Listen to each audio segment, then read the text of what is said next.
You're up and it's still dark. Kick back with a cup of joe. You know you've got friends waiting on 1620 The Zone. It's Happer and Schaefer. It's Connor and Mike. Listen on the radio stream or YouTube or podcasts. Anytime it feels right. It's Happer and Schaefer. Happer and Schaefer. Good morning, Canada. Welcome to your personal hell. Losing to the United States in hockey. Could you imagine? Oh, but we would have won. We would have scored all the goals if not for the goalie. Well, sorry. Canada forgot how sports worked yesterday. Welcome to the show, Happer and Schaefer on 1620 The Zone and on 1620thezone.com. Connor Happer, Mike Schaefer, Joey Colbert with you. Yeah, we're going to rub it in a little bit today, even though I have no vested interest in this whatsoever. If the U.S. would have lost in the gold medal hockey match yesterday, which is what I'm referencing, we wouldn't have said really a word about this, I don't think, today. But now we're going to have some fun. Yeah, that's fair. The only vested interest I have is that when I have really been glued in on hockey, it was like the 2010 Olympics where Sidney Crosby tore the United States hearts out. Golden goal. Last year you had the Four Nations thing where once again Canada in overtime tore the United States hearts out. Mm-hmm. So it felt fitting that it would finally happen, here in the Winter Olympics. So it was enjoyable to me. Now, I think you had a tweet about this. Basically, 30 minutes after it happened, you just go on with whatever you're doing. Like peace. Now, I do have some friends that are really into hockey, and I'm part of a group text with them, and it was just like a nonstop dunking on Canada all day. Just a bunch of flags and fireworks. Fully support. Not even that. This was more just finding all of the tweets and then all of the hockey accounts that I don't even know exist until basically this 2-week stretch here. We are sitting on a pile of tweets that we're gonna just dump them out in a segment, and we'll have some fun with that today. So we're very, very much looking forward to that here on this show. Yeah, a Canadian Tears segment. So Joey, I saw the thumbnail before the show this morning. We went with this here. If you're watching along with this on YouTube, we went with this. It's half USA wins the gold medal for the first time in 46 years, and the other half is the Celtics beating the Lakers in a regular season game last night. What's going on, Joey? It's Rivalry Sunday, Connor. I like how you live in your own bubble. This is where Pritchard had one of the best ankle breakers of his career. And he made Jared Vanderbilt fall 5 feet in front of him. There you go. There's the picture. What jerseys are the Lakers wearing? I don't know. I'm not a fan of it. They wear those white ones sometimes. Because I know they played the Lakers. Because again, I follow Joey on Twitter, and before I went to bed, he was. I don't know why Joey was popping off. If they're playing the Celtics in a premier Sunday night game, why don't you just go Lakers versus Celtics, like classic yellow versus green? And this is now you've gotten to the point where I live on alternate uniforms are kind of meh for certain brands. Certain brands. I don't think it's their alternate uniforms. It's their new home jerseys. No, they've been wearing the white for years. They've been wearing. But this was Pat Riley night. They unveiled a statue for him. They honored him at halftime. Okay, that's kind of odd. It was all about Pat Riley and the '80s Showtime Lakers. Well, you would think that then they would get some '80s jerseys out, with different just wear the gold stuff. Yeah, wear the gold jerseys. Did you watch Winning Time? I did. I'm so sad that show got canceled because Jerry West cried so much about how he was portrayed. I wanted to get I didn't think it was that great of a show, but I wanted to get to where we were going. It wasn't I just wanted to see it. I wanted to see how they handled all of it. It wasn't transcendent. It wasn't run out and talk about it as soon as you watched an episode, but I enjoyed everything that I watched. I thought there were some really fascinating performances in there. And all of this leads to me hoping that Adrian Brody was at Pat Riley night pretending to be Pat Riley. Or who's the guy who played Jerry West? What's that guy's name? The actor Jason Clarke. Jason Clarke. Yeah. He was awesome. Oh, I mean, he's amazing. What an incredible performance from Jason Clarke. I enjoyed that show was going on, and I think it was a couple times I'd be on Sportsmanlike, and Josh knew how much I liked the show and how much I was annoyed by just like the way NBA writers circled the wagons about Jerry West. Yeah. And it's like, okay, but this is his biography. He was basically like, I'm not mad. Don't put it on the internet that I'm mad. And that's what didn't he like threaten or actually try to sue? Yeah. Okay. And he got thrown out, but basically it's just like the amount of NBA people who felt like they had to go and protect Jerry West's legacy. And then he died. Yeah. Jerry West died. Yeah. I was going to say they should just wait. They should have just waited another few years. No, you still would have had the writers doing the whole like, this is a travesty.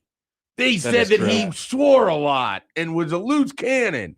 He definitely wasn't. Even though his entire career was that, you shouldn't depict it on screen like that, HBO.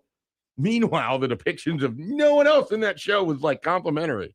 I know. Yeah. He was like kind of what real life is. It's ugly. It's messy. It's, you have Magic Johnson, who's eventually, and I think the show is going to lead up to the moment where he has to announce. Yeah. I think so too. Yeah. Or the HIV thing. And that would have been really fascinating to get to. Plus, you have the whole dynamic of the Lakers and the Celtics and all of that. Oh, it's so good. There's so many stories in there that I knew nothing about that it was sort of fun to see those threads pulled, like with the coaches, with I can't even think of the coach's name, the one that loved poetry. Oh yeah, Jason Segel. Yeah, Jason Segel's character's name, and it's a real person, and I can't. It is. Is it Paul Westfall?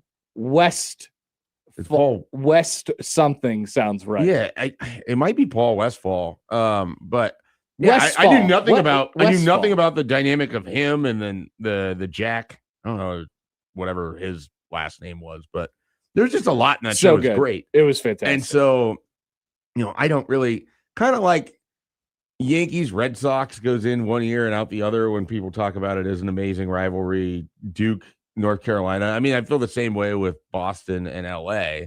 The one time it seemed like it mattered to me in my life was the NBA Finals when they met up. Yeah. And so that's it. Otherwise, it's like they're not even in the same conference. Their games rarely matter that much. I'm looking over the winning time quotes from his initial complaint in 2022. They're very funny. They're very funny. I think we laughed about them at the time. They're even potentially funnier now. All right, so there you go. I guess we're talking half USA Canada and half Lakers Celtics. No, we don't need to. I'm just kidding. Okay. Well, break the game down for those of us that didn't manage to stay up. I saw Baylor Shireman. The game was a 5:30 tip. It was still early. Early in the evening. It ended at 8. I had no idea. If you had Baylor Shireman first basket, you were still tweeting about it at 9. You were on fire. Yeah, I was still rubbing it into the Lakers nation. Now, I saw that obviously Tarico wasn't there because he was doing his beautiful, beautiful sign-off from the Olympics.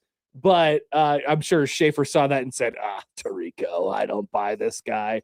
But you think I watched the sign-off from the Olympics? It was great. We should play it. Amazing. I missed it. It was inspirational. I did not watch any of it at all. He said, dream big, kids, stuff like that. He really went for it.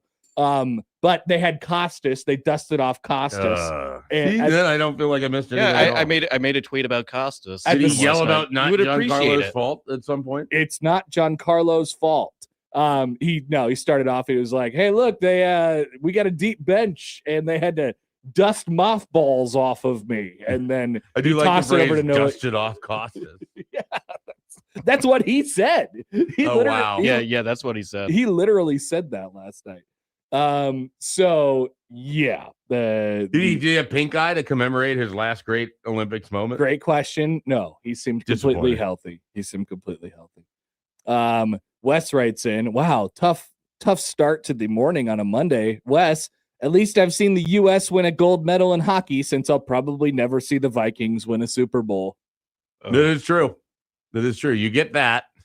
And it's close to the same thing since at least a handful of players come from Minnesota. Here's the thing. Here's the thing that makes it more fun. Like the football or baseball or basketball, your domestic favorite team or your college football team, Nebraska, you follow them every single day, and it's like this constant, like, we'll never win, and nothing will ever go right for us, because that's how every fan thinks.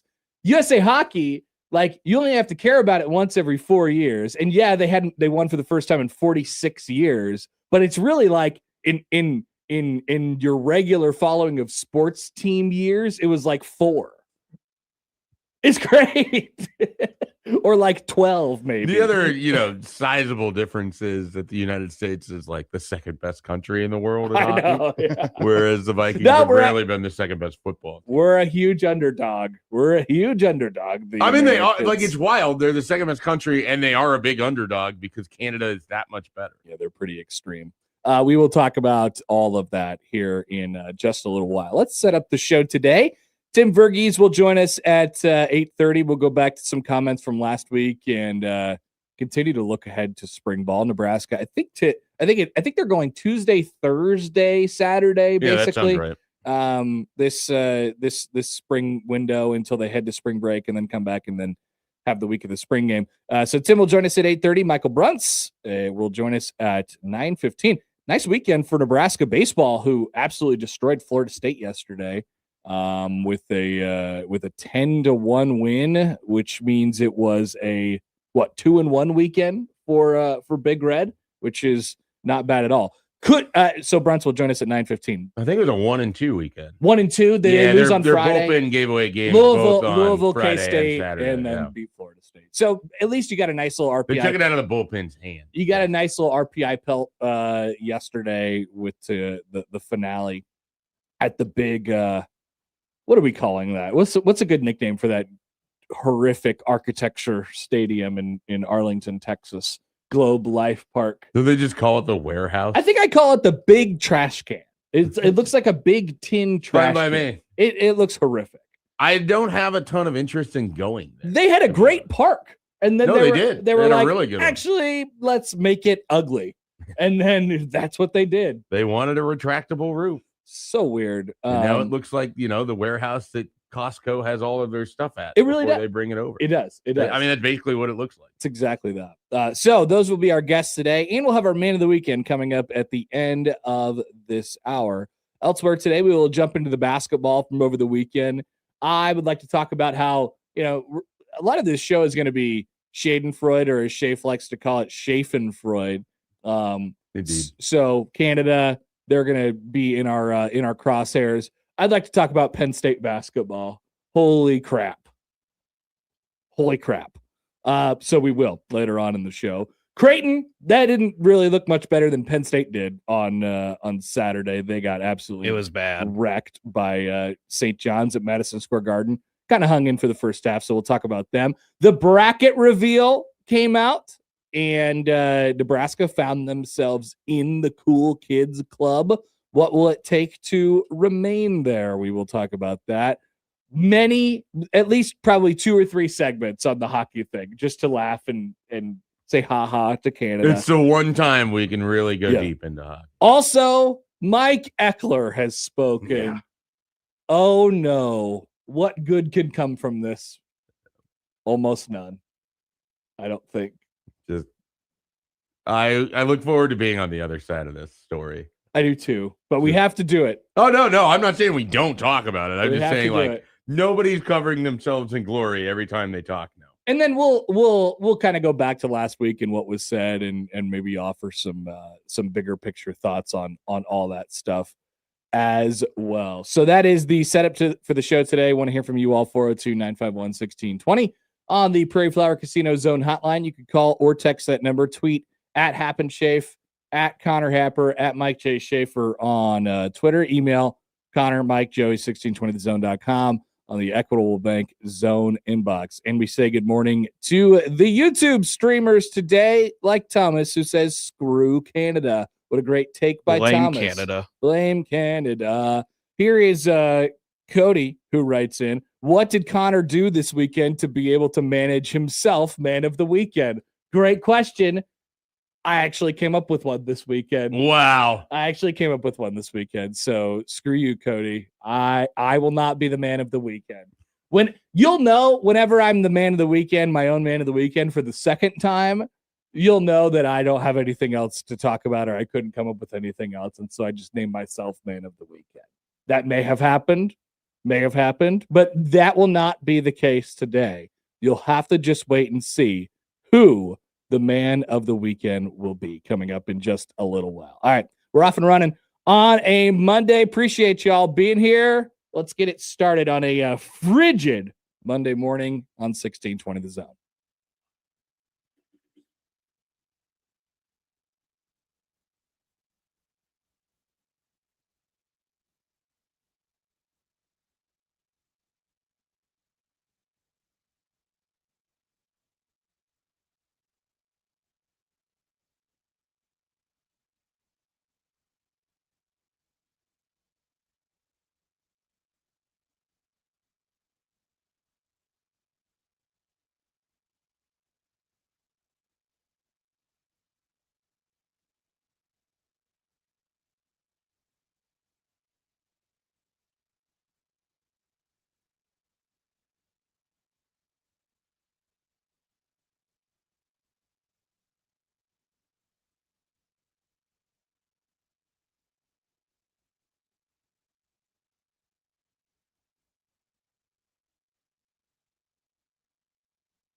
Oh, man, we think we got it bad last week. We love to talk about weather, especially in the 6 o'clock hour on this here show. But since it's happening to the Northeast, that means America has to talk about it. And so there is a big nor'easter that is just smashing into New York City and the surrounding areas this morning. Hearing reports, this is from Rusty Lord, who covers all weather, not just Omaha weather. Reports of over 20 inches of snow as of this morning, as of basically right now, and it is still snowing heavily in the Northeast. Okay, all right. No, I mean it's How many one of those comments? where I'm glad that for Bishop's sake this occurred after he was able to get out of his swing over there. I mean, that would have been very bad. You get 'Cause he dumped was on gone by all of St. last John's, week. and you're getting dumped on Snow-Wise, and then you're just forced to stick around because it's not like flights are getting out right now. I don't think so.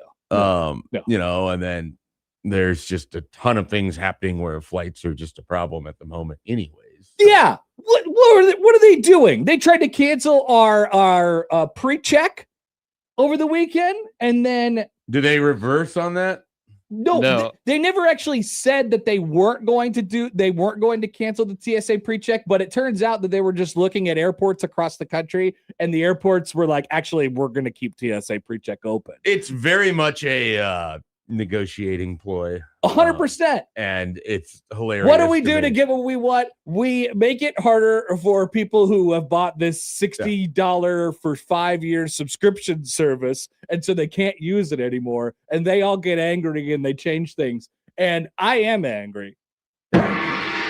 I am angry. Why are they holding me hostage? What did I have to do with this? Because they want you to yell at whoever you have to yell at to get them to vote in the way that they want you to vote. I'm not voting in any way that they want me to vote. Exactly. Well, you're not voting. I might vote. You have no voting power in this thing, right? That's true. I might vote eventually. You just have the ability to yell at your representative or whatever. I'm not going to do that either. Yeah. I will yell into a microphone on the radio, which they underestimated your ability to reach the masses with this. I feel like as long as this is taken care of in a week, I'm unaffected. The longer it goes, though, I mean, I am reliant on being able to roll in and knowing that pre-check exists for me is very nice. Mm-hmm. Very, very nice. Pre-check is the best $75. We'll talk about this later, but maybe Nebraska found their way back to Oklahoma City. Found a path back to Oklahoma City. Schaefer won't have to worry about an airport. He'll be taking a car. Worry about a nor'easter. Or Buffalo is in the northeast. Yeah, and they're probably getting pelted right now. They usually get a lot of snow. They're getting smoked up there. Big part of why I just don't want to mess with any of that. No snow in Buffalo, says Mike Schaefer. Thank you. We will see. Thomas writes in on YouTube. Michael Severe is seething right now that you are talking about weather. That's true. I almost do it more often. We should do a weather report brought to you by Michael Severe or something like that. Michael, would you like to sponsor our weather segment? Do we think we can get it sponsored by the Jet Award? It'd be pretty funny. Who would we contact? He would. I don't know what segment he would like to sponsor, but it probably wouldn't be the weather. I'm guessing it wouldn't be that. Probably wouldn't be the weather one. All right. Yesterday, you woke up at 8 o'clock or 7 o'clock or whatever it was, and you turned on the television, and there it was, gold medal hockey between the United States and Canada. First of all, like, Olympic events are so funny to me because they are nothing like American sporting events. American sporting events are very, very flashy, very loud, very like there's just a lot going on. It is override of the senses at all times.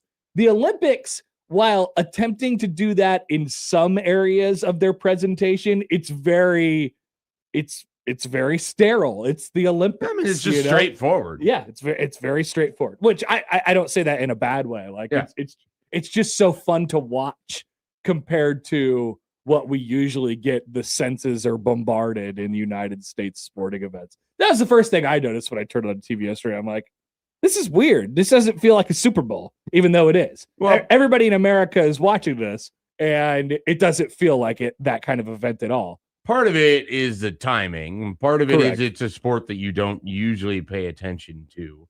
So you don't have like any kind of, you're not bringing anything into this other than being a, resident of the country playing in one of the games. Like True. that's effectively what it is. And then, like part of it is just hockey. Like one of the things that is very appealing about hockey is it's just sort of like basketball, continuous play until there's a few stoppages. There's a lot of sort of intense action. And then you get some just like period of you're just sort of watching as the puck moves around, and then you're back into the intense action. And then I think you even tweeted about this, but the third period alone, the heightened drama of that, just knowing what's at stake, it's 1-1, the amount of shots on goal that Canada had, the amount of ridiculous that should have probably been a goal there, but somehow wasn't. Oh my God, yeah. Moments. Yeah. And then it's over, and both sides are supposed to have this 20-minute intermission period, and everyone's like, I don't smoke, but I could use a cigarette right now. I'm stepping outside. So, okay. So before we get into all that, do you think that we need to sex up the Olympics? I don't think so. I agree. I've heard people say that. I'm like, guys, this is just what the Olympics is. What do they want more from it? Because I think part of the appeal is that it's just sports that you don't usually pay attention to. Like how do you sex up bobsledding? Great question. I'm sure there's ideas. It doesn't seem to be necessary. Make a ramp in there, throw a ramp in there. Then you're getting away from what the actual competition is, right? Bobsled was on was it after the hockey game? Or maybe, no, it was Saturday. I was watching it before the Creighton game, and those dudes were flying. They're going 85 miles an hour, bro. Right. That's crazy. That's I guess sexy enough for me. Speed skating had one woman attempt to sex up speed skating. Oh, did she? I don't know if you... Did she say the F word? No. You're talking about the one who said the F word? No, there's a woman who had a Brandy Chastain moment where she displayed her sports bra and was paid to do so. Interesting. And this became a whole thing. I missed that part. Yeah, it's a very TMZ Us Weekly story. Maybe I should check TMZ more often. So that became like a thing. We'll see what the Olympics look like when they come to the U.S. in a couple of years here. Maybe they'll sex it up. Winter Olympics versus Summer Olympics have a very different presentation style. That's true. And winter is always going to be understated because the type of people that are in it are understated, and the events don't allow for. I was just amazed, you're going through the whole gold medal situation. First of all, everybody's got to line up and they got to get their silver medals.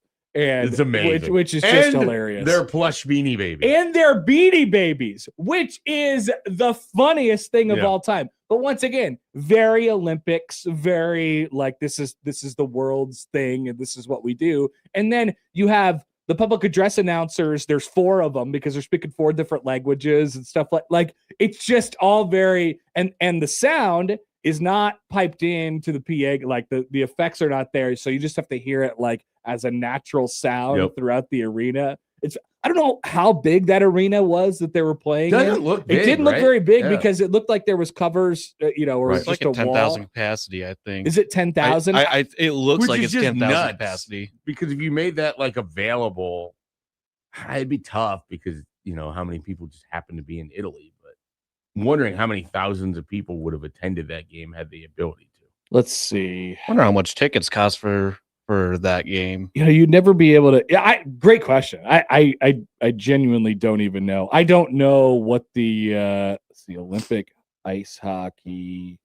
If they would tell me where it's at. Anyway, it doesn't really matter. But that was the whole. That was just the feel of the Olympics, and it's a little bit different. So let's say this too, and I feel like we always talk about this every time a hockey event goes worldwide or people end up talking about it. Hockey, let me say this. Hockey and soccer, I'll put them in the same category. Because of the way the sports are, they make for the most stressful championship events that exist. Because it is so hard to score. It is so clear that it is so difficult to score in hockey and soccer. Everything has to go right for you. You got to get a couple breaks. And usually in both sports, you are often scoring off the other team's mistakes. Yep. And that is exactly what happened The counterpunch. in the 3-on-3 version of the gold medal game yesterday. I would say the same thing makes them difficult to watch products. Not only they are really stressful championship events, and obviously this is a very inopportune time to say that it's a hard to watch sport, but I often find myself frustrated at the fact that it's not easier to do what they do, right? I just want them to skate unimpeded. I want them to shoot the puck unimpeded. Why is it so difficult? Why do they have to get 75% of their goals off deflections? No. It's not a rant. It's not a rant. This is just a live blog in my head during hockey games where I find myself what makes the greatness stand out, though? But that's what I'm saying. That's what makes a really stressful championship event. But I do think it makes it a little bit of a difficult product to watch. Yeah, I mean, so here's a weird cross sport comparison that fits, I think, for you and I, Joey, less so. But a lot of it feels like the 6th, 7th, 8th, 9th innings of a playoff baseball game where it's just constant bullpen. Also a tough sport to watch. High leverage. Yeah. You know, postseason baseball is a meat grinder if your team is advancing, because everything is like a one-run scenario where the team's best hitter is up and a runner's on second base and you're going to your bullpen arm. And so it's like that. I mean, the bullpen is the goaltender, that kind of thing. I mean, even more than soccer, which just somehow feels way more open. I mean, the condensed nature of hockey and all of that. Now, when it's 3 versus 3, though, I know. Yeah. Wildly different sport. It's a completely different which is sport. A whole conversation that's best left for Matt McMaster, as far as I'm concerned. Yeah, I don't have an opinion on it. Throw him a pre-rant gong on that one. You can put that to rest, though. They won on the 3-on-3 several times in the Olympics.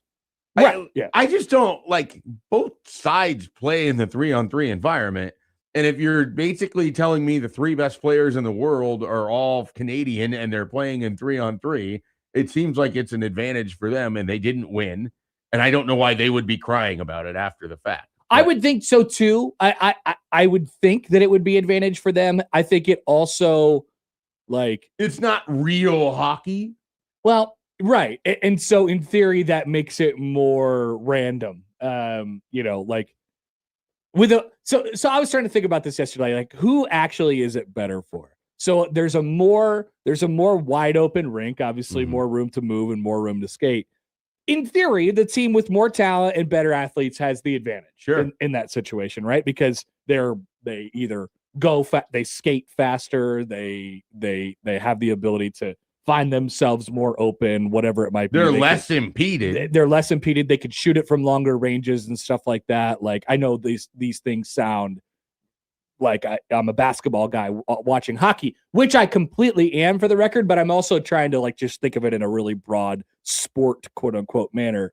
But at the same time, it absolutely magnifies mistakes. Oh yeah. If you screw up, you are bleeped in 3-on-3 hockey, and that's exactly what happened. Well, and some of it is, it felt like the U.S. had a mistake that was going to lead to that goal. It didn't, and then they were able to turn it around.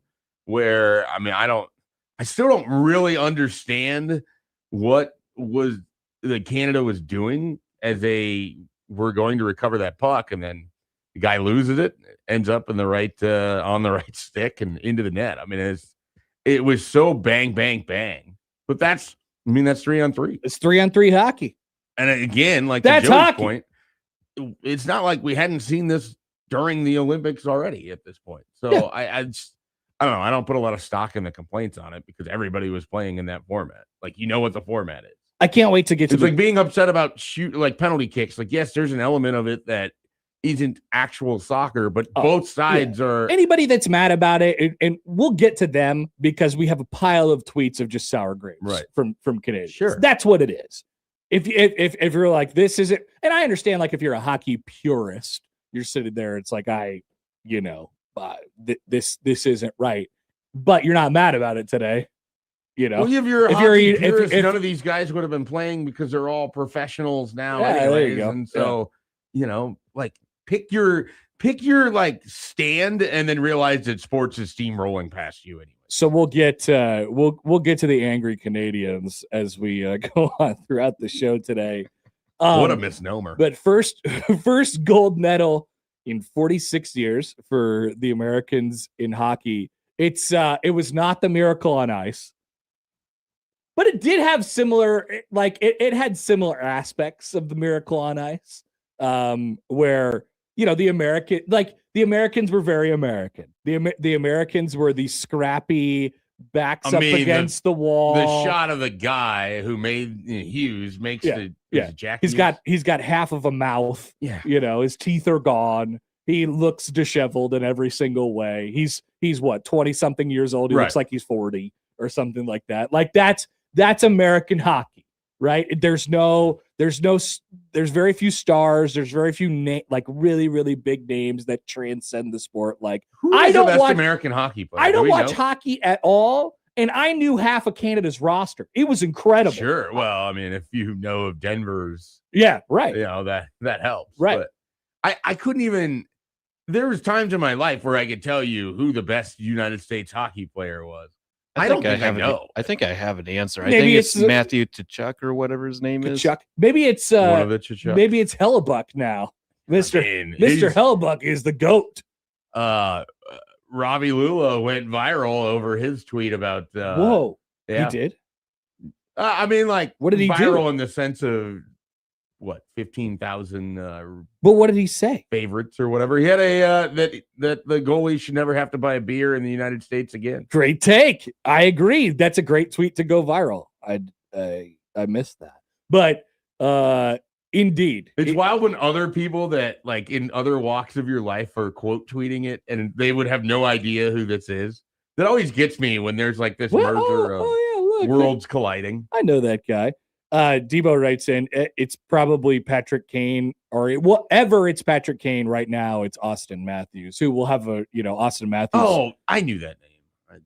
I should have known. He will have a very interesting return. He is a member of the Toronto Maple Leafs, which we'll be talking about in our angry Maple Leafs fans, and then the response to it that was absolutely very funny, on point. So similar sort of vibes, right? The American hockey was American hockey. It looked exactly like it, it looked similar to what it did in 1986 or 1980, excuse me. And they have this sort of youthful kind of like, I don't really know what I'm walking into kind of vibe to them, like an almost whoa, like that sort of thing, but with a twinge of toughness as well. Canada on the other side, kind of like the Russians, like Canada is filled with stars, people you've heard of, giant, like built in a lab sort of athletes, like the skilled but also gigantic glider guys. It's their sport, the whole thing. So that's the sort of miracle to this. And then of course you throw in the fact that they actually won the damn thing for the first time in 46 years. It was, I mean, what a story. What a story for United States hockey. Did you see the tweet from the guy who tweeted like 15 years ago, who was like, the hockey enrollment numbers are at an all-time high right now. Watch out, 2026 Olympics. No. It was from literally 15 years ago. I mean, that's fantastic.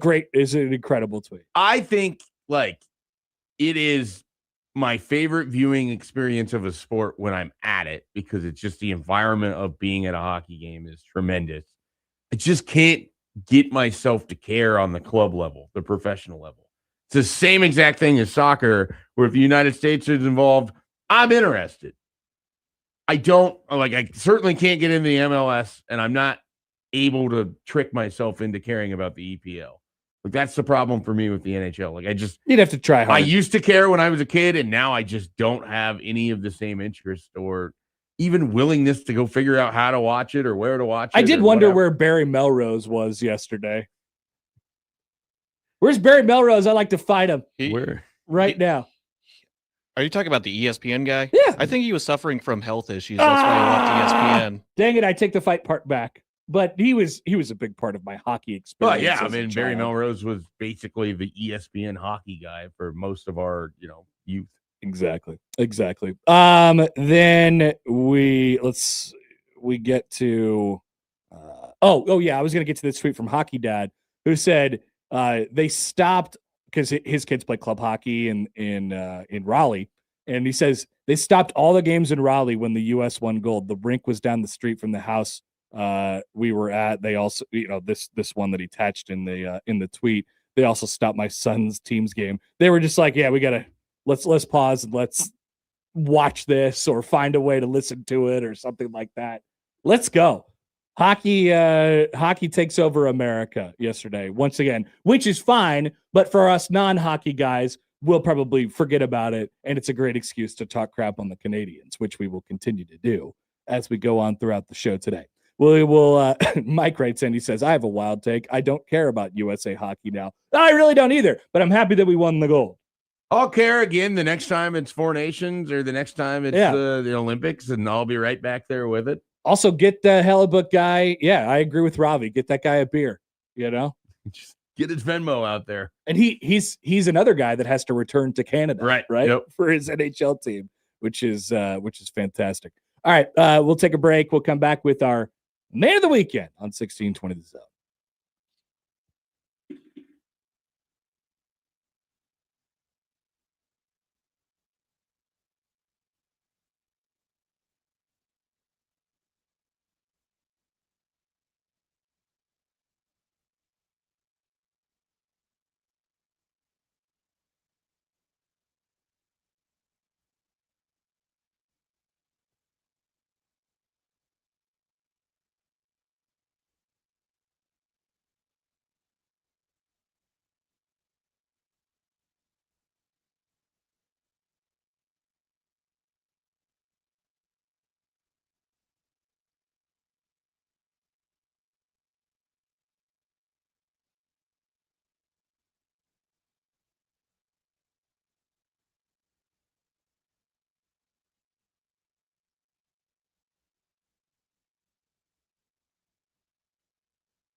time for our man of the weekend.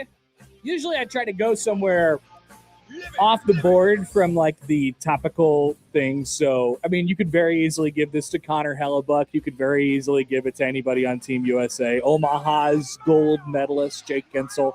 You could do any of those things, but I won't. Not today. We could just say thank you to them without giving them the man of the weekend. Wow. All right. I'm not doing it either. Joey, is there anybody from... You're probably going to give it to the Celtics just for existing. Man, you're already on the right track, Connor. Might as well give mine out of the way. Yeah, I agree. Since you mentioned it, I'm gonna give mine to the guy who was on the thumbnail this morning, Peyton Pritchard. He was starting half of the season until they made the trade for Nikola Vucevic for the Celtics, and they got rid of one of their leading six-man, Anthony Simons. So Peyton Pritchard had to go back to his former six-man role. But since then, he's been thriving.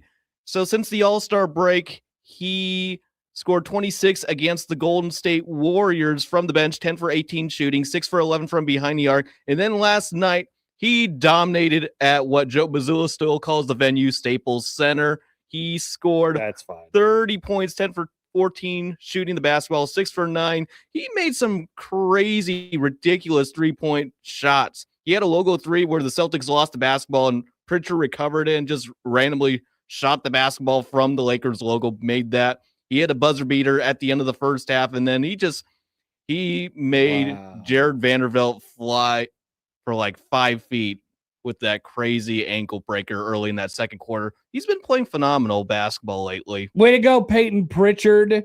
30 points. Thank you, Connor, for spilling the beans. You got it. I figured that was the direction you were going. Just judging off of, I don't know, your whole thing. There might be a repeat for next week for a different player. if everything lines up. You can't know that. You should let the weekend play out, Joey, before you're awarding man of the week. Yeah.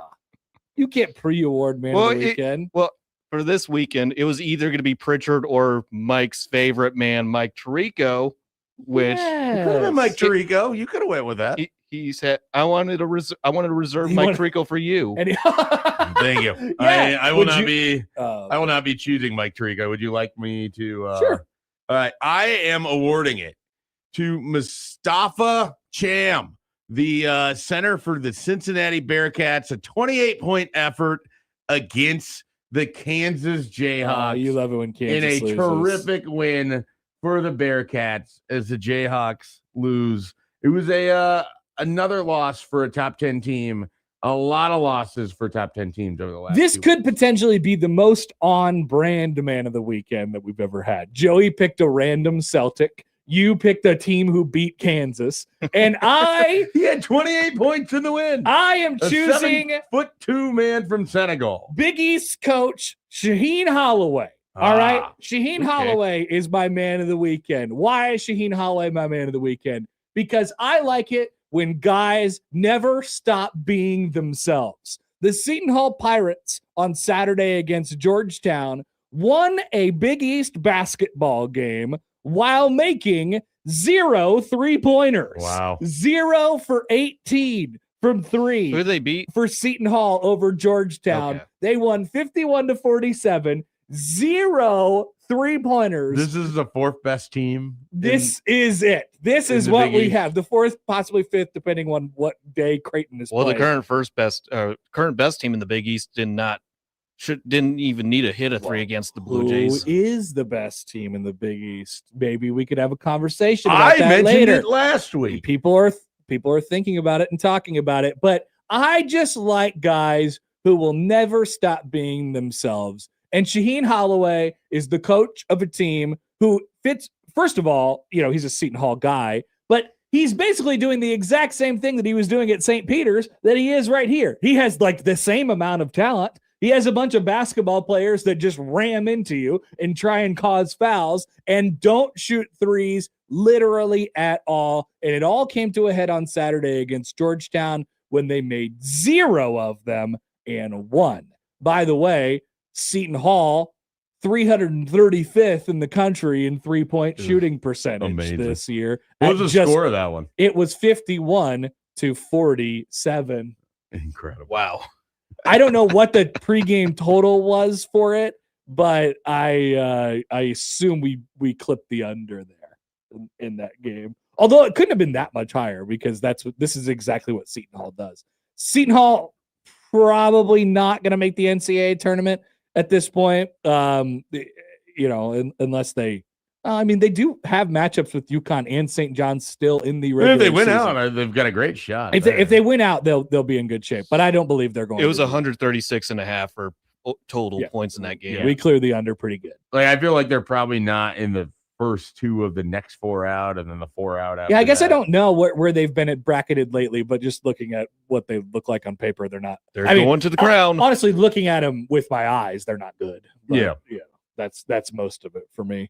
So there you go. Shout out to Shaheen Holloway, whose style of basketball is incredibly frustrating, but he takes what he has and he makes the best out of it, even if it's making 0 3-pointers. You could see him in the crown, maybe. Well, you might see him in the crown. They could be a crown team. Great bald guy. Shaheen Holloway, great bald guy. Excellent bald guy. Is he high up in the bald rankings? I think so. That feels like a great summer topic. He's a guy who looks like he's supposed to be bald. Okay. And is bald. And we'll have to take notes as someone who's venturing his way there. He does a great job with it. Also, maybe it's a Creighton Seton Hall rematch in the crown final or something like that. Might be a fourth matchup between those two. We could experience. What are they combined? Like 2 points separates their 2 games this year. I think that's right. Yeah. And then like 56-55, and then whatever it was. And then they may play in the 4-5 game in the Big East tournament, and that'll be a ridiculous game. And then they'll play in the crown final, and we'll get our winner once and for all. But I love it when they play each other because Mac is 9 feet tall and Shaheen is like 2 feet tall. And then they hug each other. It's great. I mean, Mac has that with like every coach, it feels like. But Shaheen is small. Like he is a small guy. Mike says I'm top 10 in the bald guy rankings. Interesting. Maybe we'll have to do our bald guy rankings. We'll do a bald guy's bracket. Severe. That's not a bad one. He loves brackets. I think my podcast advanced in the bracket, by the way. Did it? Yeah. I saw one recent bracket. I'm like, I don't know what the score was, but we won. Oh, there you go. I don't know who we're playing next, but whoever's next, watch out. We're a freight train coming. That's our man of the weekend. Nice job. We're all very, very on brand today with Joey picking a Celtic, Schaefer picking an anti-Kansas narrative, and me picking a Big East coach. Shout out to all 3 of our favorite things. We were the men of the weekend. All right, we'll be back. 7:00 hour is coming up. Tons to discuss from over the weekend, including the hoops on 1620 The Zone.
All right, do we like the bracket reveal, or do we want to be surprised more on Selection Sunday? You're still going to be surprised some on Selection Sunday, but do we appreciate the bracket reveal?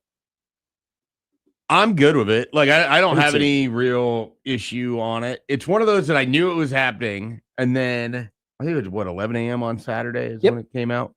I was in the middle of trying to get my child prepared because he went to his first basketball game at Nebraska, and so we left a little after 11:30. And I'll dive into more of that experience later. But so I like forgot about it. And then we were on the road going down to Lincoln, and I saw all the tweets about it, and I was pleasantly surprised as to where Nebraska was at. You thought they were going to get jobbed by the I committee. just assumed that after losing to Iowa, they were going to be a 14 seed. Because Which Iowa followed up their best win of the season by losing by like 16. yeah, it turns out they're not that good. Nebraska made them look better than they were, and the loss. I wasn't going to say that. I was going to say infuriating. just it turns out that teams lose basketball games sometimes. Well, I mean, that is 100% true. Yeah.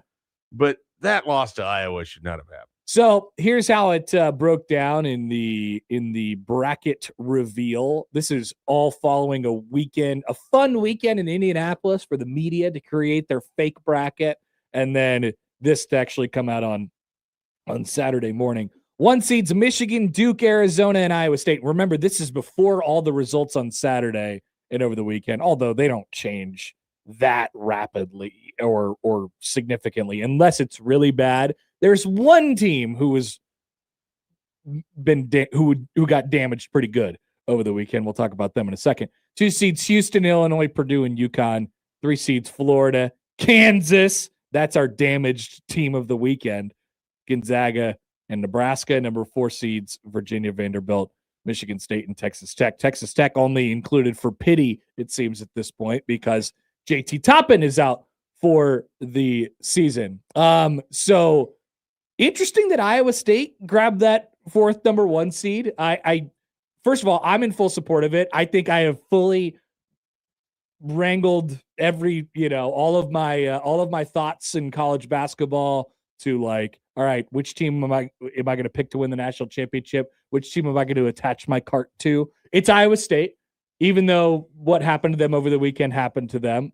So I'm in full support of them getting the 4th number 1 seed. Honestly, I maybe would prefer them be slightly more under the radar. But I do think they are a top 5 team in the country. So yeah, the competition for that 4th number 1 spot is effectively Iowa State, Houston, Connecticut, and that's probably the entirety of the list. Arizona. I guess they're a 1. Yeah, so Arizona. I was more or less setting Arizona, Duke, and Michigan off to the side. I'd be pretty surprised if Arizona wouldn't be a 1. Right. I don't think any other Big Ten team merits being a 1 seed other than Michigan. I don't really know that anyone else merits being in that conversation. And frankly, I don't really think UConn deserves to be in that conversation. I think they are, but I don't think they deserve to be. And so it's really very much an Iowa State or Houston, like pick which one you want to put as a 1 there. Yep. That's kind of how I feel about it. And then hilariously, they both lost on Saturday. Right. And they played an outstanding game on Monday. Iowa State comes away with the win. And so I think that's kind of what led to that 1 seed. And then they turn around, they go out to Provo, and not an easy place to play, and a very good team in their own right in BYU. They've kind of underachieved relative to maybe what people thought they would be. They're a scary one because you don't want to play them. Like, I watched half of that game before I fell asleep. They look good. Yeah, this is the absolute wrong time to get AJ DeBanza. Sure. I mean, he looked very, very good. Yeah. The exact right time to get AJ DeBanza would be in like his first college game, which Rink Mass did. And Nebraska won by a point. They did. That's, you don't get to include that in the resume, but it did feel good. Certainly at the time. I guess we probably didn't know what was coming after that. So the other thing for the bracket release, those last 4 seeds, I mean, Virginia, Vandy, Michigan, Texas Tech, those are, I think those teams are mostly in there as placeholders. Just as like, hey, we'll settle on Do you trust any of those teams? Like Texas Tech with that injury takes the sails out of that completely. Michigan State got a win over Ohio State on Sunday where it just there's something about Michigan State every year where everyone's like, you can't count out Tom Izzo in March. And I'm over here like, and you can't ever feel like they're that good of a team. Yeah, I also don't count on Tom Izzo in March these days. Sure, either. yeah, I'm in the.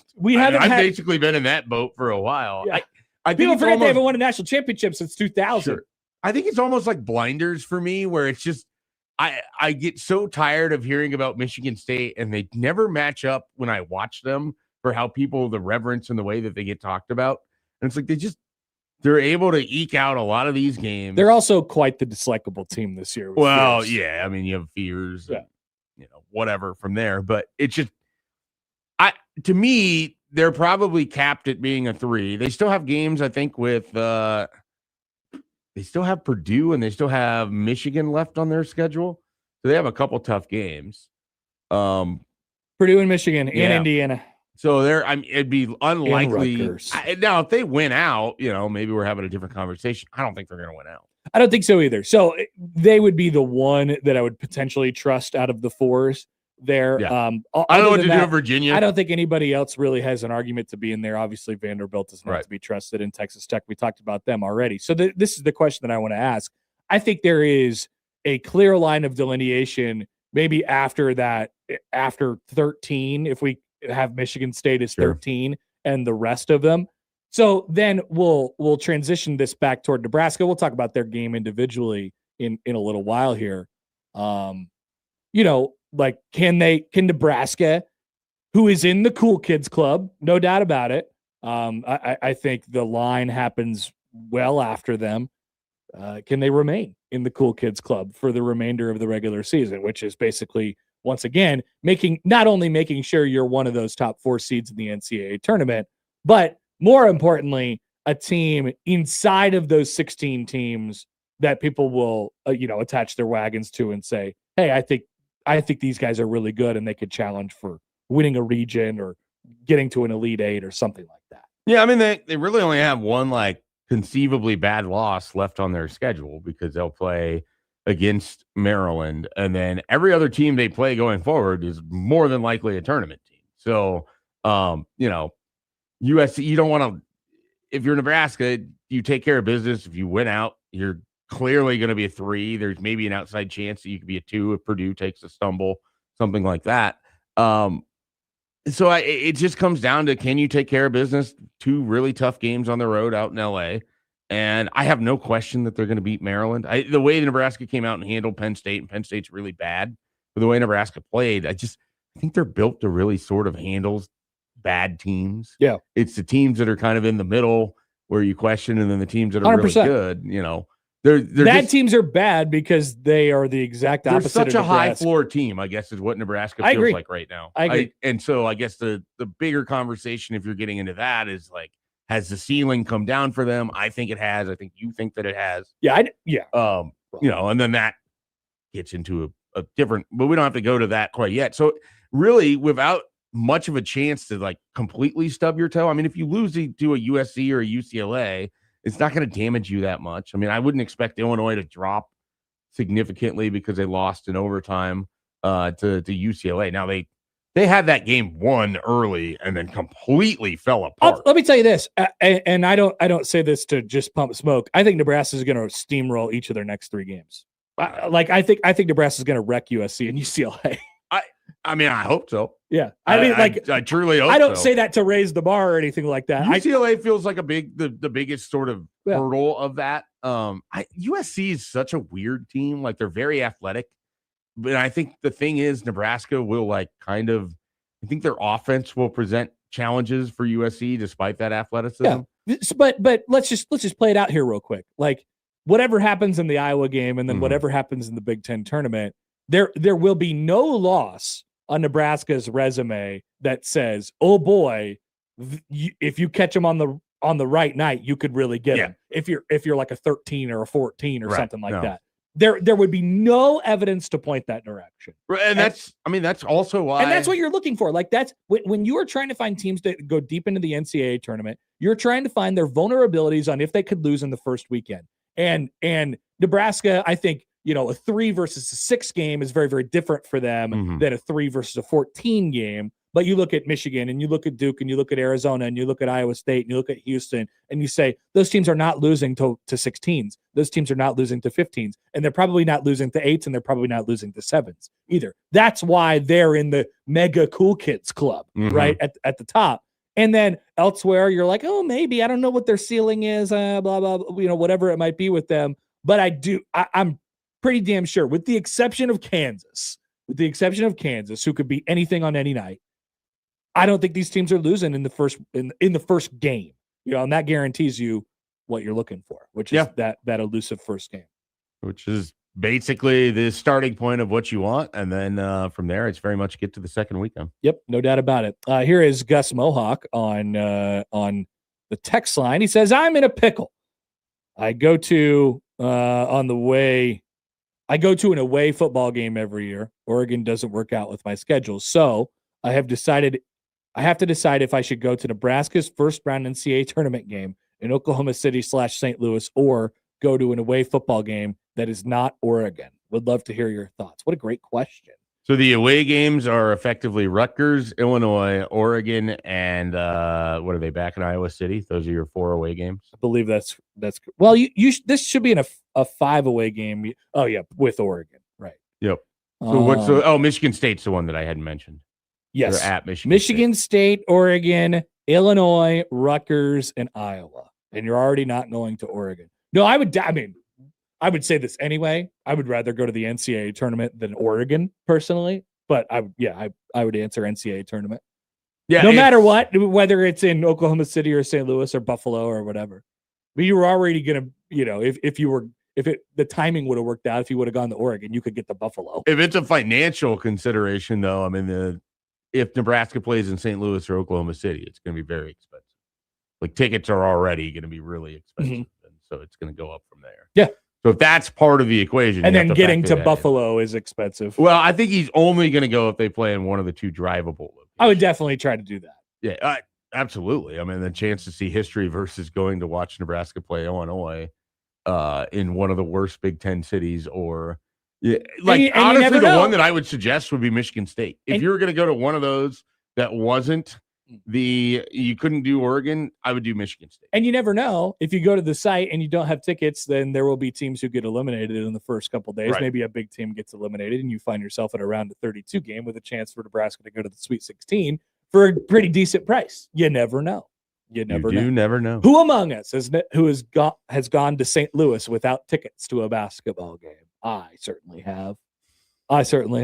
I have never been in St. Louis for a basketball game. It's fun. You should try it. That's what I hear. Maybe you will. I hear from all the Creighton honks about how great Arch Madness was. Andrew writes in on Twitter. He says, if the refs called the grabbing of Samford on screens like they did against Penn State on Saturday, Nebraska could win out for the rest of the regular season. It did seem like Fred got his wish on a couple of things. I want the grabbing and then the moving screen stuff too. I don't know, and some of it is you have everything that happened at Iowa, and so he's just on kind of a different level because of that too. But he has felt more animated, more like just on the sidelines in the coach's box, like more just kind of willing to give an earful to the officials this season than I remember, certainly in 23-24 when they were equivalently good. They're better now than they were in that team. But it is kind of interesting. It's like after all of these years of people like, man, I want him to be a little more animated, a little bit more jawing with the officials. You're getting that. Like even against Penn State when they were up, like he was kind of letting the crew know a little bit. I don't notice much different. I'm guessing maybe it's harder to see on TV, but no, but even I'm even thinking, when I was around him more, pre them becoming good over the last couple of years. He's good for a couple zingers, couple one-liners to officials. For him to do it in the media as much as he has this year is different for sure. That's different. But I think it has carried over to even in game, just a lot more of. He was letting. I don't remember what the exact call was, but he was letting the FAR official have it. They show the replay. It's clearly like a botched call, and the FAR guy just kind of tries to tell Fred his argument, and it's just really half-hearted. and the whole thing, just watching that exchange during a dead ball timeout. Oh, by the way, that means Fantastic. we gotta check the ref rankings. We had Michael Irving, Larry Scarrato, and Nate Harris. I'd only heard of Larry Scarrato. Yeah, it was not an instantly recognizable crew as you would often. Were have they? in Big Were Ten how games. bad? I mean, I didn't think they were that bad. I don't. I don't really recall There was much. several calls where people booed them, and then otherwise they Okay. they didn't have much of a factor on the game. Ken Palm official rankings, all three of them above 50. Yeah, that's So you never know what you're gonna get. right. Maybe just maybe it's a little bit more magnified when the game is closer. Seems like when it's not a 23-point game, or when Maybe. at one point it was a question as to whether Penn State was going to get the 45 points. They were bad. They were very bad. And we will talk about them in just a little while here. So we'll talk about Nebraska ball. Not only all the things that went right on the court for them over the weekend, but also off the court around them as well. So we'll do that after a little while. But I want to take a break here and get out of the way because we have to spend a lot of time making fun of Canada. And we will do that. Not before a quick reminder that we have a bunch. Whoa! This list gets bigger every week. We have 7 online contests going on right now, and that doesn't include the one for Girl Scout cookies for a year or the Get Your Bleep Together 5K sweepstakes, which ends very soon. So if you're going to get your bleep together, you need to get it done sooner than later. Get your bleep together right now. I have 7 concerts that you could enter online. 7. All right, so we got Journey, we got Joe Coy, we got George Thorogood in the Destroyers, we got Yachtly Crew, we got Black Keys, we got Young the Giant, and we got Chris Stapleton. You could enter in to win any of those concerts, whatever floats your boat, right now on our website, 1620thezone.com.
All right, good morning. Chilly morning here in Omaha. There is, as I've said before, some light at the end of the tunnel, and some darkness at the end of the tunnel for potentially Mount Happer, which has turned gray over the weekend, melted down ever so slightly. So we're okay. I actually went out of my way and got a car wash yesterday just to, I don't know. It just felt right after all the snow, even though it's going to get immediately dirty again. But I went out on a limb and got a car wash. Yeah, I was thinking about getting one before the weather was coming, and it's like this seems like a stupid time to get a car wash. And then now it's like I would like to have one, but I'm just gonna have to wait to get on the other side of it.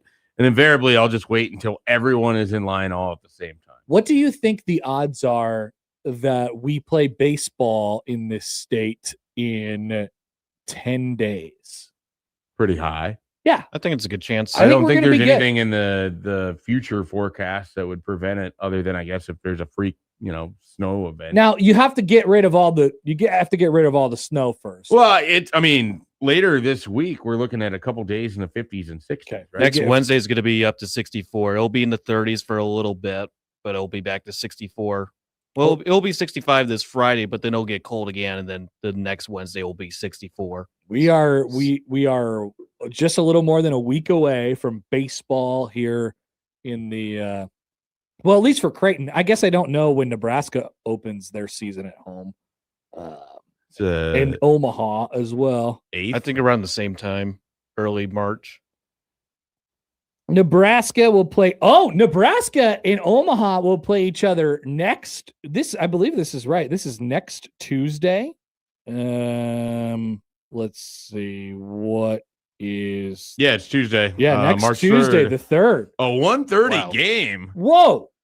I might have to just venture down to a baseball game if the weather is decent. Well, what's the weather looking like? Or how much trouble? I are could we go in? down and support my Mavs. Yes, Mav guy Joe. Joe, you want to? I know you're famously a baseball guy. Would you like to road trip down there? Yeah, I don't mind spending the afternoon over there. Lincoln High of 41 next Tuesday. That's not high enough. Bundle up, get your big dugout jackets out. The people I've had season baseball tickets for Nebraska in the past, and those March home games are so brutal that it makes it so hard to get out to. So I always salute the fans that are there in the big coats and the big gloves. And I remember in March, At least it's during the day.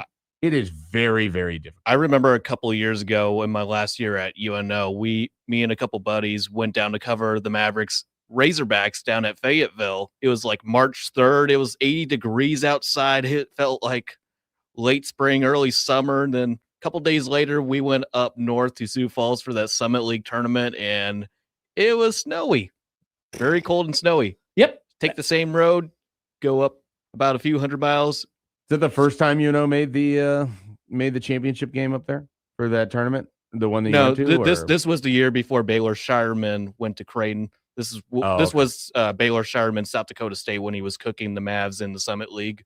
But in the final, they go to the final. No, they did not go to the final that okay. year. They lost in the first round to South Dakota State. Gotcha. They went the first time they went to the final. It was the Trayshawn Thurman year. Correct. Yeah, I was up there. For The that Tradeon Hollins, Trayshawn Yeah, that was Thurman. that was 2014. What a great time that was. No, it definitely wasn't 2014 because I went with my now wife and we were not dating at that point. Yeah, no, Tradeon and Trayshawn. That was 2019. They graduated from high school in like 13 or 14, so it would have been probably 17-ish would be my guess.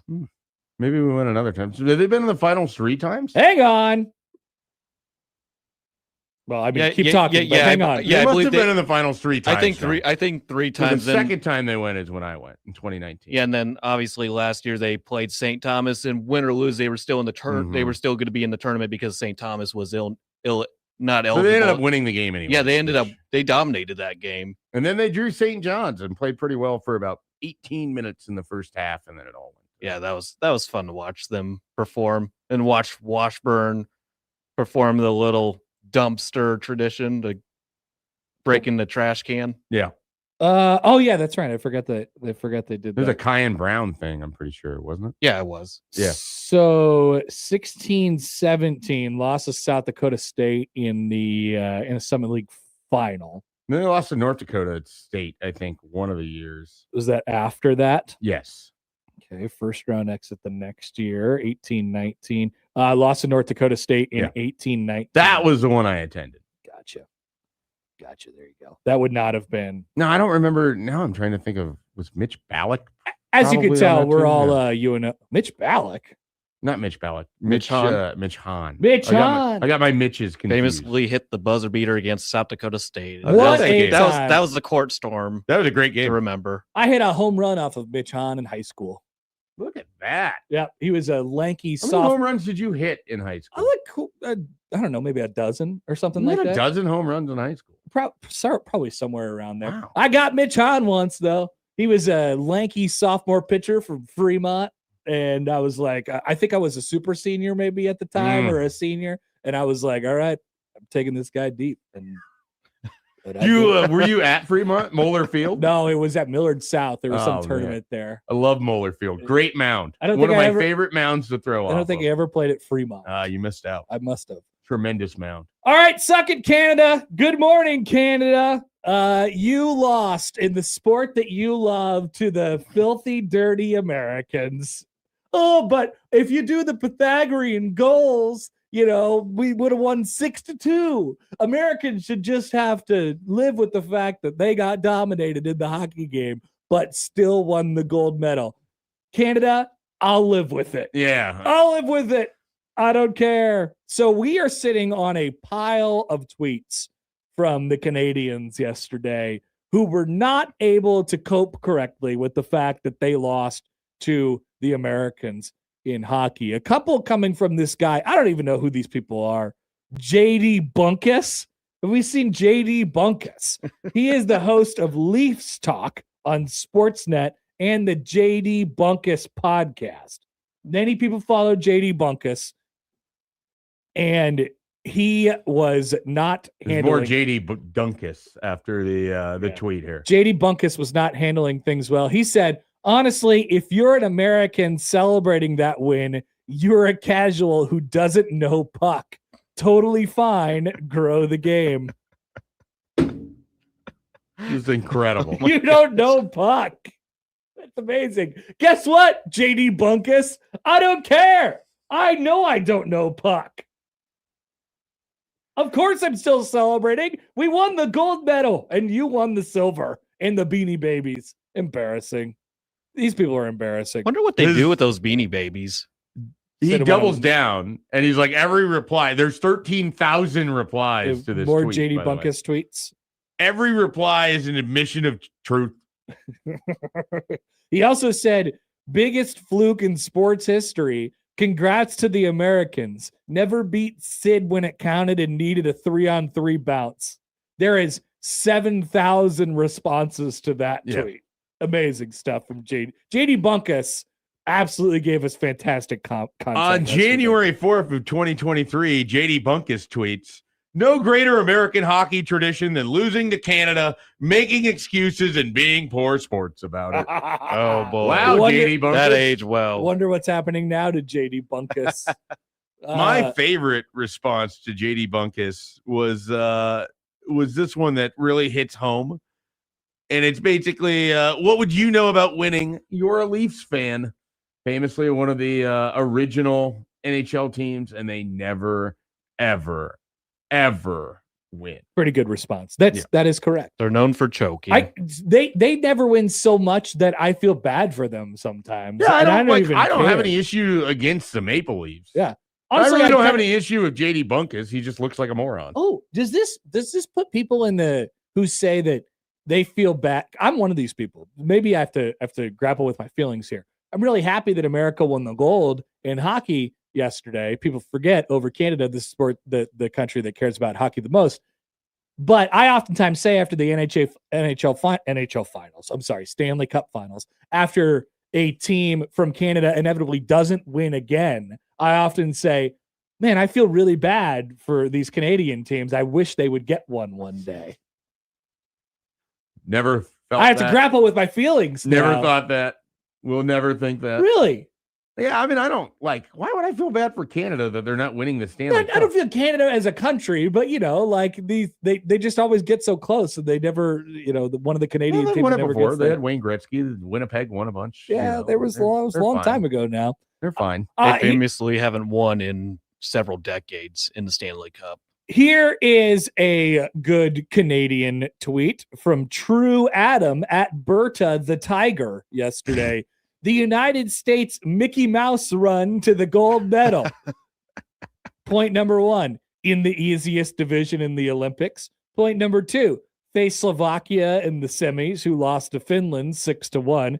Number 3, Canada didn't have Crosby, Morrissey, or Point in the final and still got dominated. And number 4, saved by fake 3-on-3 hockey, Canada's game.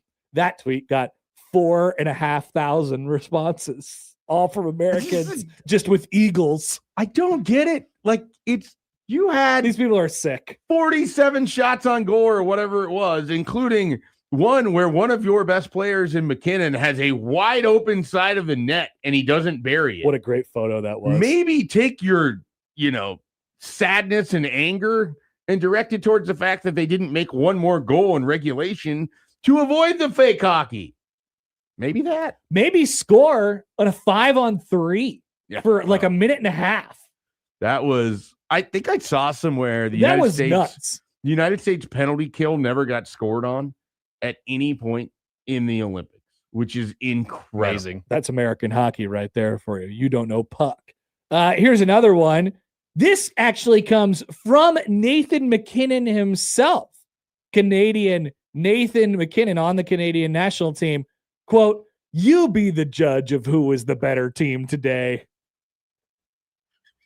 Incredible. After the game, after My they goodness. lost. Guess what, Nathan? I am the judge, and I see one team with a gold medal around their neck and another with a silver. And someone quoted that with that great photo of him just not burying the shot on the open side of the net. Very, very good Again, stuff. one of the 3 best players on Canada's team was one of their 3-on-3 against the United States.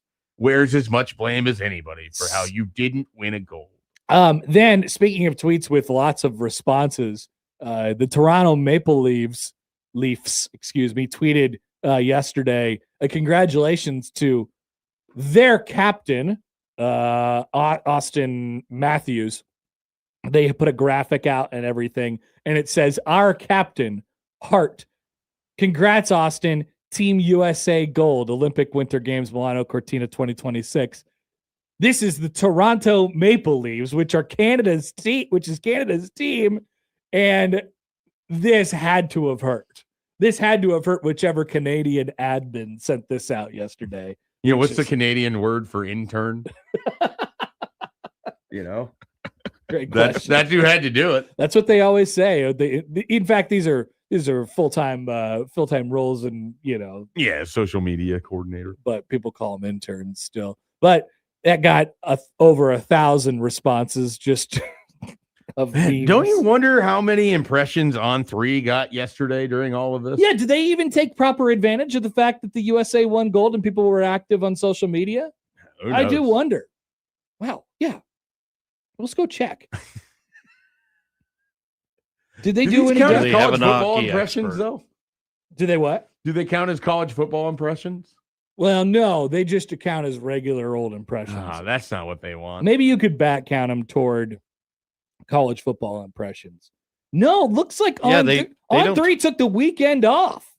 Wow. On 3 took the entire weekend off from their graphics. Do now they that is even care embarrassing. about That's a America? great question. This is embarrassing. Their last tweet was from after they announced the committee seeds, which I guess, I mean, this is now just making fun of On3, but obviously they can't create their own content at the On3 headquarters over there. So if nothing's happening over the weekend, then there's nothing to make graphics about. Incredible. Fascinating stuff.